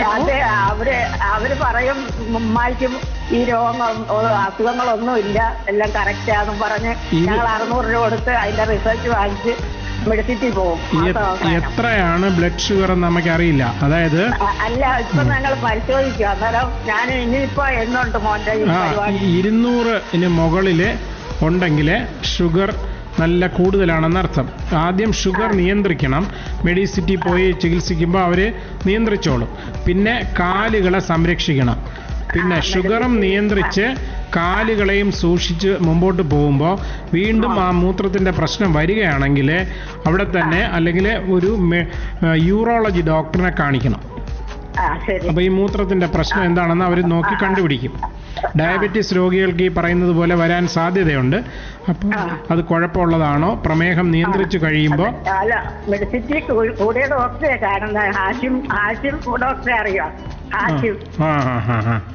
അത് കാണിച്ചോളൂ, കുഴപ്പമില്ല. അപ്പോൾ ഷുഗർ എപ്പോൾ നോക്കിയാലും ഒരു 120, 140 റേഞ്ചിലായിരിക്കണം. പിന്നെ കാലുകളെ വളരെയധികം സംരക്ഷിക്കണം. ചെരുപ്പിടാതെ വീടിനകത്തും പുറത്തും നടക്കാൻ പാടില്ല. കാലിൻ്റെ വിരലുകളുടെ ഇടയിലുള്ള ഭാഗം തുടച്ച് വൃത്തിയാക്കി വെക്കണം. മുറിവൊന്നും പറ്റാതെ സൂക്ഷിക്കണം. Okay, thank you. അപ്പോൾ സർ, ഇപ്പോൾ ഈ അമ്മ പറഞ്ഞതുപോലെ പ്രമേഹത്തിൻ്റെ ഒരു ലക്ഷണങ്ങളിൽ പെടുന്നതാണ് അമിതമായ ദാഹവും അതുപോലെ തന്നെ മൂത്രാശങ്കയും. അപ്പോൾ അതൊരു കരുതലായിട്ട് കാണണമോ? ഇങ്ങനെ പെട്ടെന്ന് വരുവാണെന്നുണ്ടെങ്കിൽ? തീർച്ചയായിട്ടും. ഓക്കെ, അപ്പോൾ അതിനെ പറ്റിയിട്ടൊന്ന് പറയണേ സർ, വിശദീകരിച്ച്. പ്രമേഹത്തിൻ്റെ ലക്ഷണങ്ങളെക്കുറിച്ച് ഞാൻ പറയേണ്ട ആവശ്യമില്ല, എല്ലാ മനുഷ്യർക്കും അറിയാം. അതായത് ഏറ്റവും പ്രധാനമായിട്ട് വരുന്നത് അമിതമായ ദാഹം, ധാരാളം മൂത്രം പോവുക, വെള്ളം എത്ര കുടിച്ചാലും ദാഹം തീരുന്നില്ല, മൂത്രം ഒഴിച്ചുകൊണ്ടിരിക്കും. പിന്നെ ഒരു കാരണമില്ലാതെ ക്ഷീണം, വെയിറ്റ് കുറയുക, അമിതമായ വിശപ്പ്, പിന്നെ ഗുഹ്യഭാഗങ്ങളിലെ കഷത്ത്, കാലിൻ്റെ ഇടുക്കിലൊക്കെ ചൊറിച്ചിൽ വരിക, മൂത്രത്തണ്ടിൻ്റെ അറ്റത്ത് ചൊറിച്ചിൽ വരിക, ഇതൊക്കെയാണ് പ്രമേഹത്തിൻ്റെ ലക്ഷണം. ടൈപ്പ് 2 പ്രമേഹമാണ് മുതിർന്നവരിൽ വരുന്നത്. അപ്പോൾ പ്രമേഹത്തിൻ്റെ ലക്ഷണം കണ്ട് തുടങ്ങുമ്പോൾ പ്രമേഹം കുറേ ആയി കഴിഞ്ഞിട്ടാണ് ഈ ലക്ഷണം വരുന്നത്. അപ്പം നമ്മൾ രോഗം കണ്ടുപിടിക്കുന്നു, രക്തം പരിശോധിച്ചോ ഈ മൂത്രം പരിശോധിച്ചോ ഒക്കെ. അതിൻ്റെ അർത്ഥം ഇന്ന് പ്രമേഹം തുടങ്ങിയെന്നല്ല, കുറേ നാളുകൊണ്ട് കുറേശ്ശെ ഉണ്ട്, ഒരു പരിധിക്ക് അപ്പുറം ആയപ്പോൾ വെളിയിൽ വന്നു എന്നുള്ളതാണ്. അപ്പോൾ പ്രമേഹ രോഗി എന്ന് പ്രമേഹം കണ്ടുപിടിച്ചോ അന്ന് മുതൽ സ്ഥായിയായ ജീവിതചര്യയിലെ മാറ്റങ്ങൾ വരുത്തണം. അത് വളരെ പ്രധാനമാണ്. പ്രമേഹത്തിൻ്റെ തോത് എപ്പോഴും നിയന്ത്രണത്തിലായിരിക്കണം. ഒരു ആഹാരത്തിന് മുമ്പ് രക്തം പരിശോധിക്കുമ്പോൾ 120-ന് താഴെ ആയിരിക്കണം. ആഹാരം കഴിഞ്ഞ് 2 മണിക്കൂർ കഴിഞ്ഞ് PPBS എന്ന് പറയും, അത് പരിശോധിക്കുമ്പോൾ 200-ന് താഴെ ആയിരിക്കണം. ഇടയ്ക്ക് നമ്മൾ പരിശോധിക്കുമ്പോൾ 140-ൽ താഴെ ആയിരിക്കണം. ഈ 3 വാല്യൂ ഓർമ്മിച്ചാൽ മതി. 120, 200 140. അപ്പോൾ ഉമ്മ കണ്ടോ, ചോദിച്ചപ്പോൾ ഉമ്മയ്ക്ക് അറിഞ്ഞൂടാ, ലാബുകാർ പറഞ്ഞു നല്ല ഉമ്മയ്ക്കൊരു കുഴപ്പമില്ല എന്നാണ് പറയുന്നത്. അപ്പോൾ പ്രമേഹത്തിൻ്റെ ചികിത്സയിൽ അല്ലെങ്കിൽ വിജയകരമായ ഔട്ട്കമ്മിൽ ഏറ്റവും പ്രധാനം പ്രമേഹ രോഗത്തെക്കുറിച്ചുള്ള രോഗിക്കുള്ള അറിവാണ്. തീർച്ചയായും അതാണ് ആരും പകർന്നു കൊടുക്കാത്തത്. ഈ തിരക്കുള്ള OP-യിലുള്ള ഒരു ഗവൺമെന്റ് ആശുപത്രിയിൽ എത്ര പകർന്നു കൊടുക്കാൻ കഴിയും? തിരക്കും ഒരുപക്ഷെ സംസാരിക്കാനുള്ള സമയക്കുറവ് പ്രശ്നമാണ്. അപ്പോൾ ഇതൊക്കെ ലക്ഷണങ്ങളായിട്ട് വരുന്നു. എപ്പോഴെങ്കിലും ഈ ടൈപ്പ് 2 ഒക്കെ പറയുമ്പോൾ റിവേഴ്സിബിൾ ആവാനുള്ള ഒരു സാധ്യത? തീർച്ചയായും. പ്രമേഹം റിവേഴ്സിബിൾ ആണോ എന്ന ചോദ്യം അത് ലോകമെമ്പാടും ചോദിക്കപ്പെടുന്ന ചോദ്യമാണ്. തിരിച്ച് പ്രമേഹമില്ലാത്ത അവസ്ഥയിലേക്ക് കൊണ്ടുവരിക എന്ന തത്വത്തിൽ അടിസ്ഥാനമാക്കി വളരെയധികം റിസർച്ച് നടന്നുകൊണ്ടിരിക്കുന്നു. അതിൽ UK-യിലെ ഡോക്ടർ റോയ് ടെയ്ലർ എന്ന ആളാണ് ഏറ്റവും കൂടുതൽ റിസർച്ച് ചെയ്തിട്ടുള്ളത്. പ്രമേഹം നിയന്ത്രിച്ച് മരുന്നുകളൊന്നും കഴിക്കാത്ത അവസ്ഥയിൽ നോർമലാക്കാൻ കഴിയുന്ന ഒരു നല്ല ശതമാനം രോഗികളുണ്ട്. അതിനെ റിവേഴ്സൽ ഓഫ് ഡയബറ്റിസ് എന്ന് പറയും. എന്ന് പറയുന്ന സാഹചര്യത്തിൽ പോലും പ്രമേഹം കണ്ണിനെ ബാധിക്കുന്ന അവസ്ഥ അല്ലെങ്കിൽ ഫുഡ് അൾസർ ആവുന്ന അവസ്ഥയിൽ നിന്നും എങ്ങനെയാണ് സർ റിവേഴ്സിബിൾ ആവാൻ സാധ്യത? പ്രമേഹം ഒരു കോംപ്ലിക്കേഷൻ ഉണ്ടാക്കി കഴിഞ്ഞാൽ ഒരിക്കലും റിവേഴ്സ് ചെയ്യാൻ പറ്റില്ല. ഉദാഹരണം, നമ്മളിപ്പോൾ ഒരു 15 വർഷം പ്രമേഹമുള്ള ഒരു രോഗി, ആ ഉമ്മയെ പോലെ, അവര് പ്രധാനപ്പെട്ട അവയവങ്ങൾക്കെല്ലാം കേടുപറ്റി കഴിഞ്ഞെന്ന് വെച്ചോ. കിഡ്നിയുടെ പ്രവർത്തനം കുറഞ്ഞു, കണ്ണിലെ റെട്ടിനയ്ക്ക് കുഴപ്പമായി, കാലിൽ ന്യൂറോപ്പതി വന്നു, പിന്നെ തലച്ചോറിൽ രക്തം കട്ടപിടിക്കുന്ന അവസ്ഥ വന്നു, ഹാർട്ടിൽ ബ്ലോക്ക് വന്നു. ഇത് ടാർഗറ്റ് ഓർഗൻസ് എന്ന് പറയും. ഈ ഓർഗൻസിനൊക്കെ ഡാമേജ് വന്നാൽ അതൊരിക്കലും റിവേഴ്സ് ചെയ്യാൻ പറ്റില്ല. പക്ഷെ ഏറ്റവും നല്ലത് പ്രമേഹം കണ്ടുപിടിച്ച അന്ന് മുതൽ വളരെ കർശനമായ രീതിയിൽ പ്രമേഹം നിയന്ത്രിച്ചാൽ ഈ കോംപ്ലിക്കേഷൻസ് വരാനുള്ള സാധ്യത വളരെ കുറയുന്നു. 15 വർഷം കഴിഞ്ഞ് വരാൻ പോകുന്ന കോംപ്ലിക്കേഷൻ ചിലപ്പോൾ 35 വർഷം കഴിഞ്ഞേ വരുള്ളൂ. മനസ്സിലായില്ലേ? അപ്പോൾ പ്രമേഹ രോഗി പ്രമേഹം കണ്ടുപിടിച്ച അന്ന് മുതൽ കർശനമായ പ്രമേഹ നിയന്ത്രണത്തിൽ ഏർപ്പെടണം. അപ്പോൾ ഈ കോംപ്ലിക്കേഷൻസ് പ്രിവെൻറ്റ് ചെയ്യാം. ഞാൻ നേരത്തെ പറഞ്ഞത് പ്രമേഹമില്ലാത്ത അവസ്ഥയിലേക്ക് മരുന്നുകളില്ലാതെ കൊണ്ടുപോകുന്നതിനെയാണ് റിവേഴ്സൽ ഓഫ് ഡയബറ്റിസ് എന്ന് പറയുന്നത്. Reversal of complications is impossible. കാരണം എന്താ, ആ ഡാമേജ് പെർമനന്റ് ആയി കഴിഞ്ഞു. ഇപ്പൊ കിഡ്നിയുടെ ക്രിയാറ്റിൻ വാല്യൂ 1 മില്ലിഗ്രാമിൽ താഴെയാണ് നോർമൽ. അത് കേടുപറ്റി 4.5 മില്ലിഗ്രാം ആയി എന്ന് വെച്ചോ. അപ്പോൾ 50% കൂടുതൽ കിഡ്നിയും പ്രവർത്തിക്കുന്നില്ല. അത് തിരിച്ച് പ്രവർത്തിപ്പിക്കാൻ ഒരിക്കലും കഴിയില്ല. അതാണ് ഏക മാർഗം. പ്രമേഹത്തിന്റെ നിയന്ത്രണം മാത്രമാണ് ഇത് തടയാൻ. പ്രമേഹത്തിന്റെ കോംപ്ലിക്കേഷനുകളെ തടയാൻ നമുക്ക് നിലവിലുള്ളത് ശക്തമായ പ്രമേഹ നിയന്ത്രണം മാത്രമാണ്. ഡയബറ്റിക് അലർട്ട് നമുക്ക് ഉണ്ടായിരിക്കണം. അതെ, തീർച്ചയായിട്ടും. പ്രീ ഡയബറ്റിക് രോഗികൾക്കും ഈ കോംപ്ലിക്കേഷൻ എല്ലാം വരാം. ഉദാഹരണത്തിന് ഗർഭിണികളിൽ പ്രമേഹം ഉണ്ടാവും. GDM എന്നാണ് പറയുന്നത്. അതായത് ജസ്റ്റേഷണൽ ഡയബറ്റിസ് മെലിറ്റസ്. പ്രസവം കഴിഞ്ഞതോടെ ഡയബറ്റിസ് മാറും. പിന്നെ അവരതങ്ങ് മറക്കും. ഒരു 10 വർഷം കഴിയുമ്പോൾ യഥാർത്ഥ ഡയബറ്റിസ് തല ഉയർത്തും. പിന്നെ അത് മാറില്ല. അപ്പോൾ GDM ആയി. അപ്പം നമുക്ക് വാർണിംഗ് ദൈവം തന്നിരിക്കുകയാണ്. അന്ന് മുതൽ നമ്മൾ കർശനമായ ജീവിത ശൈലി ചിട്ടപ്പെടുത്തൽ നടത്തിയാൽ ആ പ്രമേഹം ചിലപ്പോൾ 10 വർഷം കഴിഞ്ഞ് വരാനിരിക്കുന്നത് 30 വർഷം കഴിഞ്ഞേ വരുള്ളൂ. അതുപോലെ ഒരു 110 കിലോ വെയിറ്റ് ഉള്ള ഒരു ലേഡി പ്രമേഹമുണ്ട്, ഒരു ചെറിയ ടാബ്ലറ്റ് കഴിച്ച് അങ്ങനെ പോകുന്നു. ആ ലേഡിയുടെ പ്രമേഹം നമുക്ക് 100% റിവേഴ്സ് ചെയ്യാൻ പറ്റും.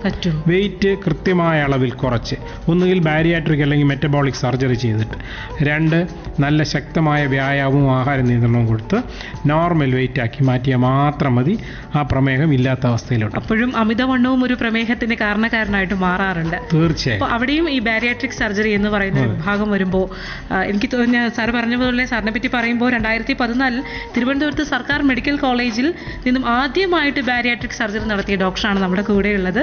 അപ്പോൾ കുറേ കാര്യങ്ങൾ പറയാനുണ്ട്, സംശയങ്ങൾക്കായിട്ട് കോളേഴ്സ് വരുന്നുണ്ട്. ചെറിയൊരു ബ്രേക്കിനുള്ള സമയമായിട്ടുണ്ട്. എനിക്കും കുറേ ചോദ്യങ്ങൾ ചോദിക്കാനായിട്ടുണ്ട് സാർ. ഒരു ബ്രേക്ക് എടുക്കട്ടെ? തീർച്ചയായും. ഓക്കെ, നമുക്ക് വേഗം തിരികെ എത്താം. നമ്മൾ കേട്ടുകൊണ്ടിരിക്കുന്നത് സൺഡേ സ്പെഷ്യൽ. ഞാൻ നിങ്ങളുടെ സ്വന്തം സ്വാതിയാണ്. നമ്മുടെ കൂടെയുള്ളത് പ്രൊഫസർ ഡോക്ടർ SK അജയകുമാർ സാറാണ്. അപ്പോൾ ഡയബറ്റിക് ഫുഡിനെ പറ്റിയിട്ടൊക്കെയാണ് സാർ ഇങ്ങനെ പറഞ്ഞുകൊണ്ടിരിക്കുന്നത്. അപ്പോൾ അക്കൂട്ടത്തിൽ സാർ നമുക്കൊരു കോളറോടെ വരുന്നുണ്ട്. കോളോടി എടുക്കുകയാണ്. നമസ്കാരം, പറയൂ, ഇതാരാണ്? ഹലോ ഹലോ, നമസ്കാരം സാർ. ചേട്ടാ, റേഡിയോയുടെ അടുത്ത് ഒന്ന് മാറി നിൽക്കണേ. ഓക്കെ, പറഞ്ഞോളൂ. സാറേ, ഞാൻ ഒരു ഡയബറ്റീസ് പേഷ്യൻ്റ് ആണ്. എനിക്ക് 81 വയസ്സുണ്ട്. ആ ഒരു 10-12 വർഷത്തിന് മുമ്പ് എൻ്റെ ഒരു ഈ തള്ളവിരലിൻ്റെ ഇപ്പുറത്തെ വിരൽ മുറിച്ച് കളയുന്നതെന്ന് ഒരു സർജൻ പറഞ്ഞതാണ്. ഓക്കെ സർജൻ പറഞ്ഞതാണ് വിരൽ മുറിച്ച് കളയണമെന്ന്. ഓക്കെ ഇപ്പോഴും ഞാനത് കൊണ്ട് നടന്നത് ചിലപ്പോഴൊക്കെ പൊട്ടാറുണ്ട്. പൊട്ടിക്കഴിഞ്ഞാൽ തഴമ്പ് പോലെ വരും. പിന്നെ അത് ഇളയൊക്കെ പോവും. പിന്നെയും ഞാനിപ്പം കുളനടയിൽ ഒരു ഡയബറ്റോളജി ക്ലിനിക് ഉണ്ട്. അവിടെ പോയി ഇപ്പൊ ഉണങ്ങി കാല്. ഓക്കെ ഈ പന്തളം ഓക്കെ മനസ്സിലായി, പറയണം. പന്തളത്ത് ഓക്കെ അവിടെ പോയിട്ട് ഉണങ്ങിയിട്ടുണ്ടെങ്കിൽ പുറത്ത് പിന്നെ ഒരു അത് എനിക്ക് കാര്യം മനസ്സിലായി. അമ്മാവന് രണ്ടാമത്തെ വിരലല്ലേ, പെരുവിരലിന്റെ തൊട്ടടുത്ത വിരലല്ലേ ഇത് വരുന്നേ? അല്ല സാർ, പന്തളം അല്ല അച്ഛാ, സാറ് ചോദിക്കുന്നതൊന്ന് ശ്രദ്ധിച്ച് കേൾക്കണേ. പെരുവിരലിന്റെ തൊട്ടടുത്ത ഭാഗത്താണോ ഇങ്ങനെ വരുന്നതെന്നാ ചോദിച്ചത്? രണ്ടാമത്തെ വിരലല്ലേ? അതെ അതെ, രണ്ടാമത്തെ വിരൽ. അത് ഒരു ചെറിയ ശസ്ത്രക്രിയ ചെയ്യുമ്പോൾ അത് വീണ്ടും ഈ മുറിവ് പറ്റുന്നത് ഒഴിവാക്കാൻ പറ്റും. അത് സൂക്ഷിച്ചു നോക്കിയാൽ മനസ്സിലാവും. രണ്ടാമത്തെ വിരൽ വളഞ്ഞാണ് ഇരിക്കുന്നത്. നടക്കുമ്പോൾ വിരലിന്റെ തുമ്പ് തറയിൽ തൊട്ടാണ് നടക്കുന്നത്. അവിടെ ഒരു തഴമ്പ് പോലെ വരും. കുറച്ച് കഴിയുമ്പോൾ അത് പുണ്ണാവും. പിന്നെ ചികിത്സിക്കുമ്പോൾ ഉണങ്ങും. വീണ്ടും നടക്കുമ്പോൾ അത് പ്രസ്സാവും. വീണ്ടും തഴമ്പ് വരും. വീണ്ടും പുണ്ണാവും. അപ്പോൾ ഇത് മാറ്റാൻ നമുക്കൊരു ചെറിയ ശസ്ത്രക്രിയയിലൂടെ ചെയ്ത് ബാക്കി പാദ സംരക്ഷണവും ചെയ്താൽ മതിയാവും. ഞാൻ സരസ്വതി ഹോസ്പിറ്റൽ പാറശാലയാണ് ഞങ്ങൾ ഈ പറഞ്ഞുകൊണ്ടിരിക്കുന്നത്. പാറശാല KSRTC ബസ് ഡിപ്പോ കഴിഞ്ഞ് കുറച്ച് മുമ്പോട്ട് വരുമ്പോൾ കാണാൻ പറ്റും. എൻ്റെ പേര് ഡോക്ടർ SK അജയകുമാർ. ഓക്കെ, അപ്പൊ കാലിന്റെ സംരക്ഷണമാണ് അമ്മാവന് മുഖ്യം, അത് മറക്കരുത്. Okay, thank you. Okay sir, ഞാൻ പലപ്പോഴും സംശയത്തോടു കൂടി ചിന്തിച്ചിട്ടുള്ളൊരു കാര്യമാണ് സാറിനെ കണ്ടപ്പോൾ ചോദിക്കാനായിട്ടൊക്കെയാണ്. അതായത് ഈ എന്തുകൊണ്ടാണ് ഈ പ്രമേഹ രോഗം കൂടുന്നൊരവസ്ഥയിൽ കാല് മുറിച്ചു മാറ്റേണ്ടി വരുന്നത്? അല്ലെങ്കിൽ നമ്മൾ പണ്ടൊക്കെ വിചാരിച്ചിട്ടുണ്ട് ഇങ്ങനൊരു ചെയ്യേണ്ടതിൻ്റെ ആവശ്യകത എന്താണ്, ഇത് ചെയ്യുമ്പോൾ എന്ത് പരിഹാരമാണ് ഇവിടെ കിട്ടുന്നത്? ഈ ചോദ്യത്തിനെ ഞാൻ എൻ്റെതായ രീതിയിൽ കൺവെർട്ട് ചെയ്യാം. എങ്ങനെയാണ് പ്രമേഹ പാദരോഗം വരുന്നത്, അതെങ്ങനെയാണ് കാലിൻ്റെ നഷ്ടത്തിൽ അവസാനിക്കുന്നത്, കാല് മുറിച്ച് മാറ്റുമ്പോൾ എന്ത് ഗുണമാണ് ഉണ്ടാകുന്നത്? അതെ അതെ, അതല്ലേ ചോദിച്ചത്? തീർച്ചയായിട്ടും. ഓക്കെ, പ്രമേഹ പാദരോഗം അഥവാ ഡയബറ്റിക് ഫുട്ട് എന്ന് പറയുന്നത് വർഷങ്ങളായിട്ടുള്ള പ്രമേഹത്തിൻ്റെ കുഴപ്പം കൊണ്ട് കാലിൽ പറ്റുന്ന കേടുകൾ അവസാനിക്കുന്ന അവസ്ഥയാണ് ഈ പ്രമേഹ പാദരോഗം. അത് ഒരു ദിവസം കൊണ്ട് തുടങ്ങുന്നതല്ല. അതിൽ 4 ഘടകങ്ങൾ പ്രധാനമായിട്ടുണ്ട്. ഒന്ന്, വർഷങ്ങളായിട്ടുള്ള പ്രമേഹം മൂലം കാലിലെ ഞരമ്പുകൾക്ക് കേടുപറ്റി കാലിൻ്റെ സ്പർശനശേഷി കുറയുന്നു. കാലിൻ്റെ മസിലുകളിലുള്ള ഞരമ്പുകൾക്ക് കേടുപറ്റുമ്പോൾ കാലിൻ്റെ ചലനശേഷിയും ബലവും കുറയുന്നു. രണ്ടാമത്തെ കാര്യം, കാലിൻ്റെ രക്തക്കുഴലുകളിലേക്കുള്ള രക്തഓട്ടം കുറയുന്നു. മൂന്നാമത്തെ കാര്യം, കാലിൻ്റെ മസിലുകൾ ശോഷിച്ച് കാലിൻ്റെ തൊലിയിലുള്ള രക്തഓട്ടം കുറഞ്ഞ് തൊലിയൊക്കെ കട്ടി പിടിച്ചു വരുമ്പോൾ ഒരുപാട് ഘടനാപരമായ പ്രശ്നങ്ങൾ വരുന്നു. എല്ലുകളുടെ സ്ഥാനഭ്രംശം, സമ്മർദ്ദ ബിന്ദുക്കൾ അഥവാ പ്രഷർ പോയിന്റ്സ്, ചില സ്ഥലത്ത് മാത്രം പ്രഷർ കേന്ദ്രീകരിക്കും. അപ്പോൾ അവിടെ തഴമ്പുണ്ടാവും. രോഗിക്ക് ഈ സ്പർശനശേഷി ഇല്ലാത്തതുകൊണ്ട് രോഗി ഇതെല്ലാം അവഗണിച്ച് നടന്നു തുടങ്ങും. നടക്കുമ്പോൾ തഴമ്പ് വരും. തഴമ്പിൻ്റെ പുറത്ത് ചവിട്ടി നടക്കും. കാലിൻ്റെ ഷൂസിനകത്തൊരു കല്ലെടുത്ത് വെച്ചിട്ട് നടക്കും പോലെയാണ് ഈ തഴമ്പിൻ്റെ പുറത്ത് ചവിട്ടി നടക്കുമ്പോൾ. അപ്പോൾ എന്ത് പറ്റും? ഈ തഴമ്പ് പ്രസ് ചെയ്ത് അടിയിൽ മുറിവുണ്ടാകും. നമ്മൾ കാണൂല. കുറച്ച് കഴിയുമ്പോൾ ഈ തഴമ്പങ്ങ് അടർന്നു പോയിട്ട് വ്രണമായിട്ട് മാറും. വ്രണത്തിൻ്റെ പുറത്ത് നേരത്തെ ആദ്യം വിളിച്ച വിജയമ്മ ചെയ്ത പോലെ ചവിട്ടി നടന്നുകൊണ്ടേയിരിക്കും. അപ്പോൾ പുണ്ണ് വലുതാവും. അതുവഴി രോഗാണുക്കൾ കയറി പഴുപ്പ് വരും. അപ്പോൾ രോഗിക്ക് പ്രമേഹം നിയന്ത്രണത്തിൽ കൂടി അല്ലെങ്കിൽ ഇത് പ്രശ്നം ഇരട്ടിയാക്കും. ബ്ലഡ് ഷുഗർ ലെവൽ 300 350 ആണെന്ന് വെച്ചോ. അപ്പോൾ എളുപ്പം ഇൻഫെക്ഷൻ വരും. അപ്പോൾ ഈ വരുന്ന ഇൻഫെക്ഷൻ വളരെയധികം വർദ്ധിക്കും. അതിനെ കുറയ്ക്കാൻ വേണ്ടി രക്തം വേണം. വെളുത്ത രക്താണുക്കൾ അവിടെ ചെല്ലണം. രക്തഓട്ടം കുറവാണ്. അതും ഇൻഫെക്ഷൻ ഇരട്ടിപ്പിക്കും. അങ്ങനെ കാലിലെ ഇൻഫെക്ഷൻ അല്ലെങ്കിൽ രോഗാണുബാധ മേലേക്ക് കയറുന്നു, പഴുക്കുന്നു, ഒരുപാട് ഭാഗം ജീർണിക്കുന്നു, പഴുപ്പ് രക്തത്തിൽ കലരുന്നു. കാല് മുറിച്ചു മാറ്റിയാൽ മാത്രമേ രോഗി രക്ഷപ്പെടുന്ന അവസ്ഥ വരുന്നു. അങ്ങനെ മുറിച്ചു മാറ്റുന്നു. ഇതാണ് ഉണ്ടാകുന്നത്. അപ്പോൾ ഇതാണ് കോംപ്ലിക്കേഷൻസ്. അതായത് ഡയബറ്റീസ് രോഗി രോഗിയുടെ കോംപ്ലിക്കേഷനുകളിൽ ഒരു 5-6 കോംപ്ലിക്കേഷൻ ഞാൻ നേരത്തെ പറഞ്ഞല്ലോ. അതിൽ ഒരു പ്രധാനപ്പെട്ട കോംപ്ലിക്കേഷനാണ് കാലിൽ ആദ്യം ഉണ്ടാകുന്നത് ഹൈ റിസ്ക് ഫുട്ട് എന്ന് പറയും. വ്രണം വരാൻ സാധ്യതയുള്ള കാല്, അത് കഴിഞ്ഞ് വ്രണം ഉണ്ടാകുന്ന കാല്, പിന്നെ ആ വ്രണം കഴിഞ്ഞിട്ട് പഴുപ്പ് ബാധിക്കുന്ന കാല്, പിന്നെ പഴുപ്പ് രക്തത്തിനെ ബാധിച്ച് സെപ്റ്റിസീമിയ എന്ന അവസ്ഥ, മൾട്ടി ഓർഗൻ ഫെയിലിയർ, കിഡ്നിയുടെ പ്രവർത്തനം പോകുന്നു, കരളിൻ്റെ പ്രവർത്തനം പോകുന്നു, ശ്വാസകോശത്തിൻ്റെ പ്രവർത്തനം പോകുന്നു, ഹാർട്ടിൻ്റെ പ്രവർത്തനം കുറയുന്നു, അങ്ങനെ രോഗി മരണത്തിലേക്ക് പോകുന്നു. അങ്ങനെ വരുമ്പോഴാണ് എത്രയും വേഗം എമർജൻസി ആയിട്ട് കാല് നീക്കം ചെയ്യുമ്പോൾ ഈ പഴുപ്പ് കുറയുകയും ആൾ രക്ഷപ്പെടുകയും ചെയ്യും. പക്ഷേ അയാളുടെ ശേഷിച്ച ജീവിതം ഒരു പ്രശ്നമാണ്. തീർച്ചയായിട്ടും അവിടെയാണ് നമ്മുടെ കാരവാൻ സിസ്റ്റം, പാദസ്പർശം എന്ന ഒരു സിസ്റ്റം നമ്മളെ രക്ഷിക്കുന്നത്. ഇത് കൂടുതലും ഉറപ്പുവരുന്നത് ഈ ഒരു സർജറി ചെയ്യാതെ തന്നെ എങ്ങനെ നിങ്ങൾക്ക് ജീവിതത്തിലേക്ക് മടങ്ങാമെന്നുള്ള ഒരു ഓപ്ഷനുമായിട്ടാണ് നമ്മുടെ സരസ്വതി ഹോസ്പിറ്റൽ ഇങ്ങനെ ഒരു സാറിന്റെ നേതൃത്വത്തിൽ ഇങ്ങനെ ഒരു കാരവാൻ സിസ്റ്റം കൊണ്ടുവരുന്നത്. അപ്പോൾ സേവ് ലിംസ് സേവ് ലൈഫ് എന്നാണ്. പാദങ്ങൾ രക്ഷിക്കൂ, ജീവൻ രക്ഷിക്കൂ, ഇതാണ് ഞങ്ങളുടെ മുദ്രാവാക്യം. അങ്ങനെയാണ്. Okay sir. അപ്പോൾ അതുകൊണ്ട് ആളുകൾക്ക് ഇത്രയേറെ ആശ്വാസമാണ്. സാമ്പത്തികം ഒരു വിഷയമായി നിൽക്കുമ്പോൾ, ചോദ്യചിഹ്നമായി നിൽക്കുമ്പോൾ അവിടെയും ഉത്തരമായിട്ടാണ് വരുന്നത്. അപ്പോൾ അവിടെ എങ്ങനെയാണ് ഇപ്പോൾ നോർത്ത് ഇന്ത്യയിൽ നിന്നൊക്കെ ആളുകൾ സാറിനെ തിരക്കി വരാറുണ്ട്. പല കേസുകളും വരുമ്പോൾ കാല് മുറിച്ച് മാറ്റേണ്ടി വരുന്ന അവസ്ഥ, ശരീരത്തിൻ്റെ ഒരു ഭാഗം ഇല്ലാതാവുന്ന ഒരവസ്ഥയെന്ന് പറയുമ്പോൾ ഒരുപക്ഷെ അവരുടെ മനോനിലയെ തന്നെ അത് ബാധിക്കുന്ന തരത്തിലേക്ക് മാറുന്നൊരു സംഭവമാണ്. അവിടെയാണ് ഈ ഒരു സിസ്റ്റം രക്ഷകനായിട്ട് വരുന്നത്. എങ്ങനെയാണ് ഇത് രക്ഷകനാവുന്നത്? ഇങ്ങനെ മുറിച്ചു മാറ്റേണ്ട ഒരു സിസ്റ്റത്തിൽ നിന്ന് മുറിച്ചു മാറ്റേണ്ട എന്ന് ഞങ്ങൾ ഉറപ്പ് നൽകുന്നു എന്ന് പറയുന്നതിൻ്റെ ഒരു കണ്ടന്റ് അല്ലെങ്കിൽ ഒരു തീക്ഷ്ണത എങ്ങനെയാണ് സാർ എക്സ്പ്ലെയിൻ ചെയ്തത്? അതായത് ഈ പ്രമേഹ പാദരോഗിയുടെ പാദങ്ങളിൽ വ്രണങ്ങൾ വരാൻ സാധ്യതയുണ്ടോ എന്ന് നമ്മൾ കണ്ടുപിടിക്കുന്നു. സാധ്യതയുണ്ട്, വ്രണങ്ങൾ വന്നിട്ടില്ല. ആ അവസ്ഥയിൽ രോഗിയെ നമുക്ക് കിട്ടിയാൽ ഈ വ്രണങ്ങൾ തടയാൻ പറ്റും. അതിൽ ഇംഗ്ലീഷ് ഒരു ചൊല്ലുണ്ട്, no diabetic foot ulcerate spontaneously. ഒരു പ്രമേഹ രോഗിയുടെ പാദവും തനിയെ വ്രണങ്ങൾ ഉണ്ടാകുന്നില്ല, മുറിവ് പറ്റിയേ ഉണ്ടാകുള്ളൂ. അപ്പോൾ താങ്കളുടെ കാലിൽ അപകടാവസ്ഥയുണ്ട്, മുറിവ് പറ്റാതെ സൂക്ഷിക്കണം എന്ന മെസ്സേജ് അയാളുടെ ഉള്ളിൽ തറയ്ക്കുമ്പോൾ, അതനുസരിച്ച് അയാൾ ജീവിതം ചിട്ടപ്പെടുത്തുമ്പോൾ വ്രണങ്ങൾ വരാതിരിക്കുന്നു. അപ്പോൾ കാലിൽ പറ്റിയ കേടുപാടുകൾ നിലനിൽക്കും. കൂടാതെ നോക്കുന്നു, പ്രമേഹം നിയന്ത്രണത്തിലാവുന്നു. അങ്ങനെ കാലുകളെ നമ്മൾ രക്ഷിക്കുന്നു. ഇനി പാദത്തിൽ ആൾറെഡി വ്രണങ്ങളുള്ളവരാണെങ്കിൽ അതിൻ്റെ ചികിത്സ ചെയ്ത് എത്രയും വേഗം പാദത്തിലെ വ്രണങ്ങളെ ഉണക്കിക്കഴിഞ്ഞ് വീണ്ടും വരാതെ സൂക്ഷിക്കുന്നു.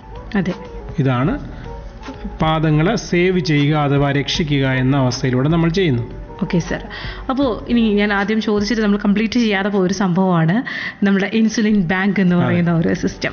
അത് പാഠശാലയിൽ മാത്രം അങ്ങനെ ചുരുങ്ങി പോകാതെ ഞങ്ങളുടെ നാട്ടിലൂടെ അങ്ങനെ ഒരു സിസ്റ്റം കൊണ്ടുവരികയും അത് വിപുലീകരിക്കുകയും ചെയ്തിട്ടുണ്ടായിരുന്നുവെങ്കിൽ തീർച്ചയായും നിങ്ങളുടെ നാട്ടിലെ പിന്നെ ശരിക്കും സേവന സന്നദ്ധരായ ചെറുപ്പക്കാർക്കൊക്കെ ചെയ്യാവുന്നതേ ഉള്ളൂ. ഒരാളിന് ജീവിതകാലം മുഴുവൻ ഇൻസുലിൻ കൊടുക്കാൻ നമുക്ക് കഴിയില്ല, ഗവൺമെൻറ്റിന് പോലും കഴിയില്ല. അപ്പം ഞങ്ങൾ ചെയ്യുന്നത് എന്താണെന്ന് വെച്ചാൽ ഈ ഒരുപാട് നമ്മളെ ചികിത്സാ രംഗത്തെ അനുഭവങ്ങളിൽ നിന്നാണ് ഈ ആശയം നമുക്ക് കിട്ടിയത്.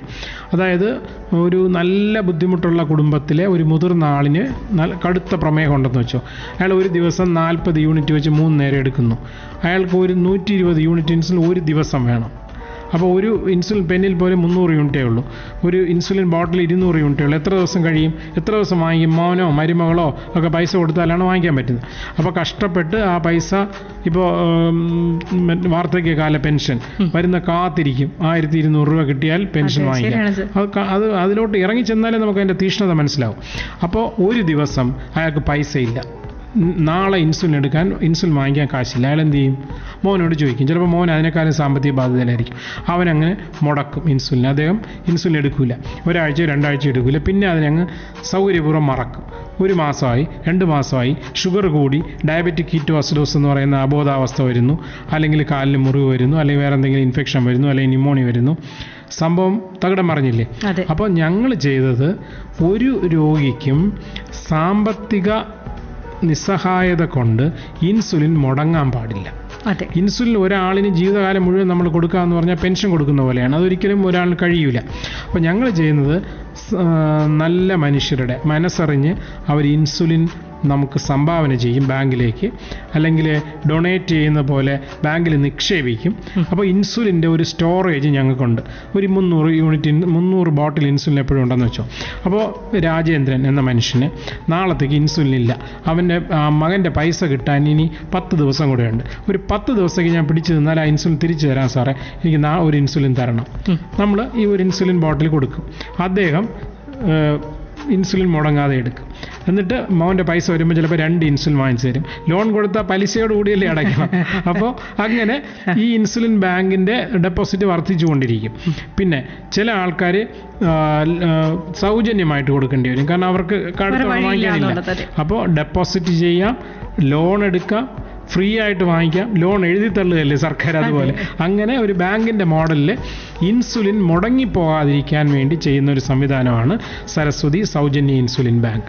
ഓക്കെ, അത് മറ്റ് ജില്ലകളിലൂടെ വ്യാപിക്കട്ടെ. തീർച്ചയായിട്ടും നമ്മളെല്ലാ സഹായവും ചെയ്തു കൊടുക്കാം. തീർച്ചയായിട്ടും. അതുപോലെ നമ്മുടെ നാട്ടിലെ ചെറുപ്പക്കാർക്കും ഇതുപോലെ ഉള്ള മനസ്സുണ്ടാവട്ടെ, ഇതിലേക്ക് കൊടുക്കാനായിട്ടുള്ള മനസ്സുകൂടി ഉണ്ടാവണമെന്ന് പറയുന്നു. സാർ, നമ്മൾ ജീവിതശൈലി പ്രമേഹത്തിനൊരു കാരണമായി മാറുമ്പോഴും പാരമ്പര്യം ഒരു വില്ലനായിട്ട് വരാറുണ്ട്. തീർച്ചയായും. അപ്പോൾ അതിനെ പറ്റിയിട്ടൊന്ന് പറയാം. ഡയബറ്റിസ് എന്തുകൊണ്ടുണ്ടാകുന്നു എന്നൊരു ചോദ്യത്തിൻ്റെ ഉത്തരമാണ് ഞാൻ ഈ പറയാൻ പോകുന്നത്. അതായത് ഡയബറ്റിസ് ഉണ്ടാകുന്നതിൽ 3-4 ഘടകങ്ങളാണ് പ്രധാനം. 1 പാരമ്പര്യം, 2 ജീവിത ശൈലി, 3 ചില മരുന്നുകൾ, 4 മറ്റ് ചില രോഗങ്ങളുടെ ഭാഗമായിട്ട്, പിന്നെ 5 അമിതവണ്ണം. ഇങ്ങനെ കുറേ കാര്യങ്ങളാണ് ഡയബറ്റീസിന് ഉണ്ടാകാനുള്ള കാരണം. അച്ഛനും അമ്മയ്ക്കും ഡയബറ്റീസ് ഉണ്ടെങ്കിൽ മക്കൾക്ക് ഡയബറ്റീസ് വരാനുള്ള സാധ്യത 50% കൂടുതലാണ്. പിന്നെ അമിതവണ്ണമുള്ളവർക്ക് മറ്റുള്ളവർക്കാർ ഡയബറ്റീസ് വരാനുള്ള സാധ്യത 20 ഇരട്ടിയാണ്. പിന്നെ ചില മരുന്നുകൾ, ഉദാഹരണത്തിന് ക്യാൻസർ, ചില റുമറ്റോയിഡ് ആർത്രൈറ്റിസ്, കടുത്ത ശ്വാസം മുട്ടൽ, ഇതിനൊക്കെ ഉപയോഗിക്കുന്ന മരുന്നുകൾ കുറേ നാൾ ഉപയോഗിക്കുമ്പോൾ ഡയബറ്റീസ് വരാം. പിന്നെ ചില ക്യാൻസറിൻ്റെ മരുന്നുകൾ ഡയബറ്റീസ് ഉണ്ടാക്കാം. ഇതൊക്കെയാണ് ഡയബറ്റീസിൻ്റെ ഘടന. ഏറ്റവും പ്രധാനം എന്ന് പറയുന്നത് പാരമ്പര്യവും ജീവിത ശൈലിയുമാണ്. പണ്ടൊക്കെ നമ്മൾ പ്രായമായവരിൽ മാത്രം എഴുതി തള്ളിയിരുന്ന ഒരു രോഗമായിരുന്നു പ്രമേഹം എന്ന് പറയുന്നത്. ഇന്ന് ചെറുപ്പക്കാരിലേക്ക് ഒരു പരിധി വരെ കുട്ടികളിലും ഇത് ബാധിക്കുന്നു. അതെ, ഭയങ്കരമായിട്ട്. അതായത് ലാസ്റ്റ് ഞാൻ നോക്കിയ കുട്ടിക്ക് ടൈപ്പ് 2 മുതിർന്നവരിൽ വരുന്ന പ്രമേഹം വന്ന രോഗിയുടെ വയസ്സ് 13ആണ്. എന്തുകൊണ്ടായിരിക്കും സാറിന്റെ ഒരു കാഴ്ചപ്പാടിൽ? തീർച്ചയായും മാറി വരുന്ന ഭക്ഷണ രീതി, ജീവിതശൈലി, ഇതൊക്കെ തന്നെ ആയിരിക്കണം. അതായത് നമ്മൾ കഴിക്കുന്ന ഭക്ഷണം, ഒരു കാര്യം മനസ്സിലാക്കണം, 25 വയസ്സ് കഴിഞ്ഞ ഓരോ വ്യക്തിയും ഇന്ന് കഴിച്ചുകൊണ്ടിരിക്കുന്ന ആഹാരം 90% പേരിലും അമിതാഹാരമാണ്. ഇപ്പം ഞാൻ ഒരു ഉദാഹരണം പറയാം. ഒരു ചെറിയ ജോലി, ക്ലറിക്കൽ ജോലി ചെയ്യുന്ന ഒരാൾ, അല്ലെങ്കിൽ ഒരു സർക്കാർ ഓഫീസിലെ ഗുമസ്തനായ ഒരാൾ, ആ വ്യക്തി രാവിലെ ചായ കുടിക്കും, പത്രം വായിക്കും, അല്ലെങ്കിൽ മൊബൈലിൽ കുത്തിക്കൊണ്ടിരിക്കും. അതാണ് എക്സസൈസ്. അരമണിക്കൂർ കഴിഞ്ഞിട്ട് ഭാര്യ വഴക്ക് പറയാൻ എണീറ്റ് കുളിച്ച് ഡ്രസ്സ് വാങ്ങിയത് സ്കൂട്ടർ എടുത്ത് ഓഫീസിൽ പോകും. എക്സസൈസ് ഇല്ല, 0 ആണ്. ഓഫീസിൽ ചെന്ന് ഒരു 10 മണി അല്ലെങ്കിൽ 11 മണിയാകുമ്പോൾ ഓഫീസിൽ ചെല്ലുന്നു, 2 ഫയൽ നോക്കുമ്പോഴത്തേക്കും ചായ കുടിക്കാനുള്ള സമയമായി. ചെല്ലുന്നു, ഒരു ചായ കുടിക്കുന്നു, 2 വട കൂടെ കഴിക്കുന്നു, അല്ലെങ്കിൽ 2 ബജി കഴിക്കുന്നു. ഞാൻ നടക്കുന്ന കാര്യമാണെന്ന് നോക്കിയോ. അപ്പോൾ എത്രയായി കാലറി? പുള്ളി രാവിലെ കഴിച്ച ബ്രേക്ക്ഫാസ്റ്റ്, രാവിലെ കഴിച്ച ചായ, 10 മണിക്കുള്ള ഒരു ചായയും 2 ബജിയും അല്ലെങ്കിൽ 2 വടയും. ഒരു വട എന്ന് പറഞ്ഞാൽ 3 ഇഡ്ഡലിയുടെ ഗുണം, അത്രയും കാലറി ഉണ്ട്, 230 കാലറി. ഞാൻ ഒന്നും കഴിച്ചില്ല, ഒരു വടയും ചായ കഴിച്ചുള്ളൂ. അതെ. അത് കഴിഞ്ഞ് ഉച്ചയ്ക്ക് ഊണ്, വൈകുന്നേരം വീണ്ടും ചായ 3:30-4 മണിയാകുമ്പോൾ. അത് കഴിഞ്ഞിട്ട് എന്ത് ചെയ്തു? ഒരു കല്യാണ റിസപ്ഷന് പോയി, നല്ല നെയ്ച്ചോറ് പോലത്തെ സാധനം, അതിൻ്റെ പുറത്ത് ചിക്കൻ കറി ഒഴിച്ച് കഴിച്ചു, 2 പീസ് ചിക്കൻ ഫ്രൈയും കൂടെ കഴിച്ചു. രാത്രി വീട്ടിൽ ഭാര്യ ഉണ്ടാക്കി വെച്ച മീൻ കറിയും ഭക്ഷണവും കഴിച്ചു. ആലോചിച്ച് നോക്കിയേ, ഇത്രയും ഭക്ഷണം ഒന്ന് കണക്കാക്കിയാൽ ഒരു 3500-4000 കാലറി വേണം. ഈ മനുഷ്യന് ആവശ്യമുള്ള കാലറി എത്രയെന്നറിയോ? 1500. അത്രയും മതി. ഞാൻ പറഞ്ഞ മനുഷ്യന്, അയാൾ അത്ര ജോലിയല്ലേ ചെയ്യുന്നുള്ളൂ. മൺവെട്ടി വെട്ടുന്നില്ല, വേറെ കായികമായ ജോലിയൊന്നും ചെയ്യുന്നില്ല. അപ്പം ഒരു പിന്നെ സാധാരണ അധികം ആയാസമില്ലാത്ത ജോലിയല്ലേ ഈ പറഞ്ഞ ആളിന് ചെയ്യാനുള്ളൂ. അതെ. അപ്പോൾ ആ ആളിന് 2500 കാലറി കൂടുതലാണ്. ഇത് മുഴുവൻ മാനേജ് ചെയ്യേണ്ടത് പാവപ്പെട്ട ബീറ്റാ സെല്ലാണ്. പാൻക്രിയാസിലെ ഇൻസുലിൻ ഉണ്ടാക്കി അത് ഓടി ഓടി തളരും. ദൈവം 1,00,000 ബീറ്റാ സെല്ലിനെയും തന്നാണ്. ഇപ്പം മകളെ അങ്ങോട്ട് അയച്ചത് 100 പവൻ്റെ ആഭരണം കൊടുത്താണെന്ന് പറയും പോലെ ദൈവം അയച്ചത് 1,00,000 ബീറ്റാ സെല്ല് തന്നിട്ടാണ്. അപ്പോൾ ഈ 1,00,000-ൽ 50,000 ചത്തുപോകുമ്പോൾ നമുക്ക് ഡയബറ്റീസ് തുടങ്ങും. ബാക്കി 50,000 ഉള്ളൂ. കുറേ കഴിയുമ്പോൾ ബാക്കിയും കൂടെ ചത്തുപോകും. അപ്പോൾ നമ്മൾ ഇൻസുലിൻ എടുക്കേണ്ടി വരും. ഇതാണ് ഞാൻ ഒരു ഭാഷ രൂപത്തേക്ക് പറഞ്ഞെങ്കിലും ഇതാണ് അവസ്ഥ. അപ്പോൾ നമ്മുടെ ജീവിതശൈലി രോഗങ്ങളിൽ പ്രധാനമായി ഡയബറ്റീസ് മുന്നിൽ നിൽക്കുന്ന ഇതുകൊണ്ടാണ്. നമ്മുടെ ഭക്ഷണ രീതി ഒരു 60 വർഷം മുമ്പത്തെ ഭക്ഷണ രീതി കരുനാഗപ്പള്ളിയിൽ എങ്ങനെയായിരുന്നു, ഇന്ന് എങ്ങനെയായിരിക്കുന്നു എന്ന് ആലോചിച്ചാൽ മതി. നോൺ വെജ് നമ്മളിപ്പോൾ ആഴ്ചയിൽ ഒരു 4 ദിവസമെങ്കിലും കഴിക്കൂലേ? പണ്ടാണെങ്കിൽ ഒരു ക്രിസ്മസിനോ ഒരു പെരുന്നാളിനോ അല്ലെങ്കിൽ ഒരു ദീപാവലിക്കോ മാത്രം കഴിക്കും. കല്യാണ ചെറുക്കനും പെണ്ണും വിരുന്നിന് വരുന്നൊരു ചടങ്ങുണ്ട്. അപ്പോൾ പണ്ടതൊരു ആഘോഷമാണ്. വീട്ടിൽ സദ്യ ഉണ്ടാക്കുന്നു, അപ്പുറത്തെ വീട്ടുകാർ വരുന്നു, ഒരാഴ്ച മുമ്പേ അറിയും ഇയാൾ വരുന്നു എന്ന്. ഇന്നെന്താ സംഭവിക്കുന്നത്? ഒരു ഫോൺ കോള് വരുന്നു, പൊറോട്ടയും ചിക്കൻ ഫ്രൈയും റെഡി, കഴിക്കുന്നു, പോകുന്നു. ഇതാണ് വ്യത്യാസം. 11 മണിക്ക് പപ്പടം തീർന്നു പോയെന്നറിഞ്ഞാൽ അമ്മ മോനോട് പറയുന്നു, മോൻ ഒരു ബൈക്ക് എടുത്ത് ഒരു 100 മീറ്റർ അപ്പുറത്തുള്ള കടയിൽ പോയി പപ്പടം വാങ്ങിച്ച് കൊണ്ടു കൊടുക്കുന്നു. വറുത്ത് 2 പപ്പടം അല്ലെങ്കിൽ 3 പപ്പടം വറുത്ത് പപ്പടം കഴിച്ചാൽ ഊണ് കഴിക്കുന്നു. അവന് എക്സസൈസ് ഇല്ല, മനസ്സിലായില്ല, അവൻ്റെ ഭക്ഷണം കൂടുന്നു, നമ്മൾ അങ്ങനെ കംപ്ലീറ്റ് നമ്മുടെ ജീവിതശൈലി മാറിയതാണ് ഈ പ്രശ്നം. ഭക്ഷണമാണ് പ്രമേഹത്തിന്റെ. തീർച്ചയായിട്ടും ഭക്ഷണ നിയന്ത്രണമാണ് ഏറ്റവും പ്രധാനം. സർ, പ്രമേഹം നമ്മളെ അമിതവണ്ണമുള്ളവരിലോട്ട് നമ്മളിങ്ങനെ ചേർത്ത് പറയുമ്പോൾ മെലിഞ്ഞവരിലും ഒരുപക്ഷെ തീർച്ചയായിട്ടും ഉണ്ട്.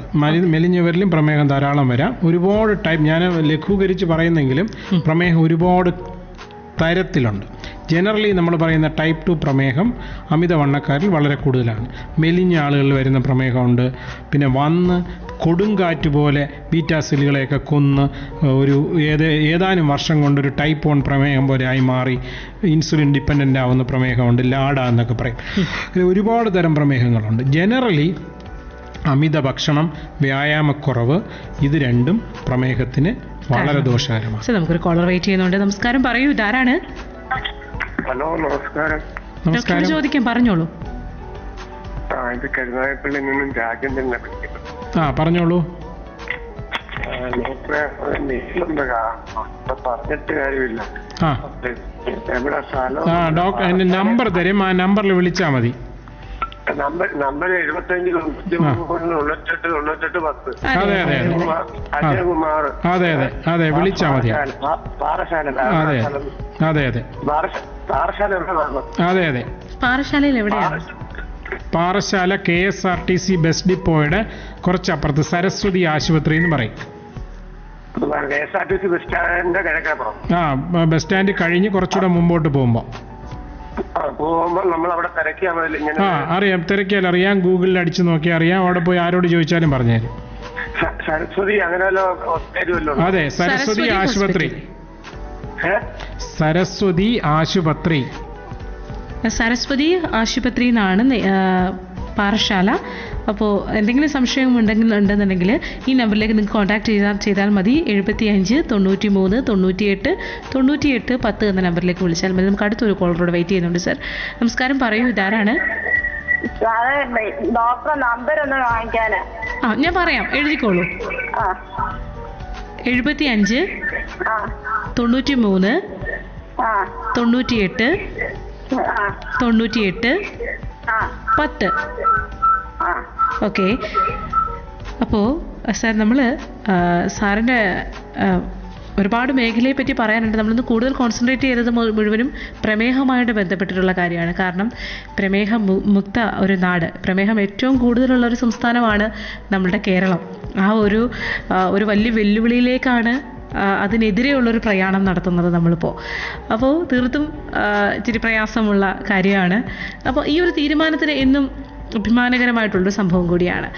അപ്പോൾ ഈ ഒരു ജൈത്രയാത്രയ്ക്ക് എൻ്റെ റേഡിയോ 91.2 എല്ലാവിധ ആശംസകളും നേരുകയാണ്. ഇത്രയേറെ തിരക്കിനിടയിൽ സാർ ഇന്ന് കരുനാഗപ്പള്ളിയിൽ 1-2 പ്രോഗ്രാം ഉണ്ട് എന്ന് പറഞ്ഞു. അപ്പോൾ ഈ കാരവാൻ സൗകര്യം ഞങ്ങളുടെ നാട്ടിലെ സാധാരണക്കാർക്ക് കൂടി, ഇപ്പോൾ ഈ നമ്പർ ഒരുപാട് പേര് നോട്ട് ചെയ്തിട്ടുണ്ട്, അപ്പോൾ ഒരുപാട് സാധാരണക്കാരാൽ ചുറ്റപ്പെട്ട ഒരു പ്രദേശമാണ് ഞങ്ങളുടെ കരുനാഗപ്പള്ളി. തീർച്ചയായും നമുക്ക് ഈ പറഞ്ഞ പാദസ്പർശിൻ്റെ ഒരു ക്യാമ്പ്, സൗജന്യ പാദരോഗനിർണയ ക്യാമ്പ് ഇവിടെ നടത്താം. ഏതെങ്കിലും സന്നദ്ധ സംഘടനകൾ മുന്നോട്ട് വരികയാണെങ്കിൽ എൻ്റെ റേഡിയോയ്ക്ക് അത് കോർഡിനേറ്റ് ചെയ്യാം. ഞങ്ങളുടെ സേവനം തീർച്ചയായും കരുനാഗപ്പള്ളിയിലെ ഞങ്ങളുടെ സഹജീവികൾക്ക്, നിങ്ങളുടെ ഗുരുജനങ്ങൾക്കുണ്ടാവും. അത് ഞാൻ ഉറപ്പ് തരുന്നു. തീർച്ചയായിട്ടും ഈ ഒരു പരിപാടിയിലൂടെ ഇന്നുണ്ടായ ഏറ്റവും വലിയൊരു നേട്ടം, വിജയം എന്ന് പറയുന്നത് ഇത് തന്നെയാണ്. നമ്മുടെ നാടിൻ്റെ മുന്നോട്ടുള്ള കൃത്യമായി നല്ലൊരു ആരോഗ്യം ഉണ്ടാകുക എന്ന് പറയുന്നത് വലിയൊരു കാര്യമാണ്. അത് നമുക്ക് ഉറപ്പ് വരുത്താം. അപ്പോൾ ഈ ഒരു പ്രോഗ്രാം നമുക്കായിട്ട് നൽകിയത് ന്യൂ ദേശിംഗനാട് സ്കാൻസ് ആണ്. അതുപോലെ തന്നെ തങ്കച്ചൻ എന്ന് പറയുന്ന ഒരു ചേട്ടൻ അവിടുത്തെ PRO കൂടിയാണ്. നിഫിൻ തങ്കച്ചൻ എന്ന് പറയുന്ന ചേട്ടനാണ്. അപ്പോൾ ഈ ഒരു സമയത്ത് സാറിൻ്റെ ഈ ഒരു യാത്രയ്ക്ക്, ഈ ജനങ്ങളുടെ ആരോഗ്യ പരിരക്ഷയ്ക്കായിട്ടുള്ള ഈ ഒരു ശക്തമായിട്ടുള്ള യാത്രയ്ക്ക്, കുത്തിയൊഴുകുന്ന വെള്ളച്ചാട്ടത്തിന് ഓപ്പോസിറ്റ് പോകുന്ന ഒരു അവസ്ഥയാണ് നമ്മളുടെ കേരളത്തിലെ ആരോഗ്യമെന്ന് വീണ്ടും ഞാനൊന്ന് ഓർമ്മപ്പെടുത്തുന്നു. അപ്പോൾ ഇതൊരു വിജയകരമായിട്ടുള്ള യാത്രയാവട്ടെ. ഈ ടീമിലേക്ക് യുവാക്കളായിട്ടുള്ള ഒരുപാട് ആളുകൾ, സന്നദ്ധ സേവാ പ്രവർത്തിക്കുന്ന ആളുകളും ക്ലബ്ബുകളും ഒക്കെ ഇതിൽ അണിനിരക്കട്ടെ എന്ന് ആശംസിക്കുന്നു. അപ്പോൾ സാറിന് എല്ലാവിധ ആശംസകളും നേരുകയാണ്. അപ്പോൾ മാത്രമല്ല, ബാരിയാട്രിക് സർജറി, തൈറോയ്ഡ്, ഇപ്പം സ്കാർ ഒന്നും ഇല്ലാതുള്ള സർജറിയെ പറ്റിയൊക്കെ പറയണമെന്നുണ്ടായിരുന്നു. പക്ഷേ ഈ സമയപരിമിതി നമുക്കൊരു പ്രശ്നമായി മാറി. തീർച്ചയായും ഇനിയൊരു അവസരത്തിൽ നിങ്ങളോട് വീണ്ടും സംവദിക്കാം.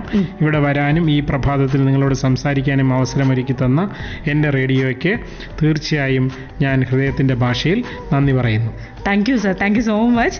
നമ്മുടെ കൂടെ ഉണ്ടായിരുന്നത് പ്രൊഫസർ ഡോക്ടർ SK അജയകുമാർ സാറാണ്. അപ്പോൾ ഇത്രയേറെ, ഇപ്പോൾ ഈ ഒരു നമ്പർ ഒരുപാട് പേര് ചോദിക്കും, നിറയെ എന്തെങ്കിലും സംശയം ഉണ്ടെന്നുണ്ടെങ്കിൽ നമ്മളുടെ എൻ്റെ റേഡിയോ 91.2 നമ്പറിലേക്ക് നിങ്ങൾക്ക് വാട്സപ്പ് ചെയ്യാവുന്നതാണ്. ഞാൻ നമ്പർ ഒരിക്കൽ കൂടി പറയാം: 7593989810 7593989810 എന്ന നമ്പറിലേക്കാണ്. അപ്പോൾ നല്ലൊരു പ്രോഗ്രാം ആയിരുന്നു. ഇത്രയേറെ സൗജന്യമായിട്ടുള്ള സൗകര്യങ്ങളും കുറേ ആശയങ്ങളും നമുക്ക് വേണ്ടിയിട്ട് പങ്കുവെച്ച സാറിന് ഒരു വാക്കുകൂടി പറയാനായിട്ട് ഒരു കോളർ വെയിറ്റ് ചെയ്യുന്നുണ്ട്. സർ നമസ്കാരം, പറയൂ. സാറിന് ഒരു അഭിനന്ദനം പറയാൻ വിളിച്ചതാ.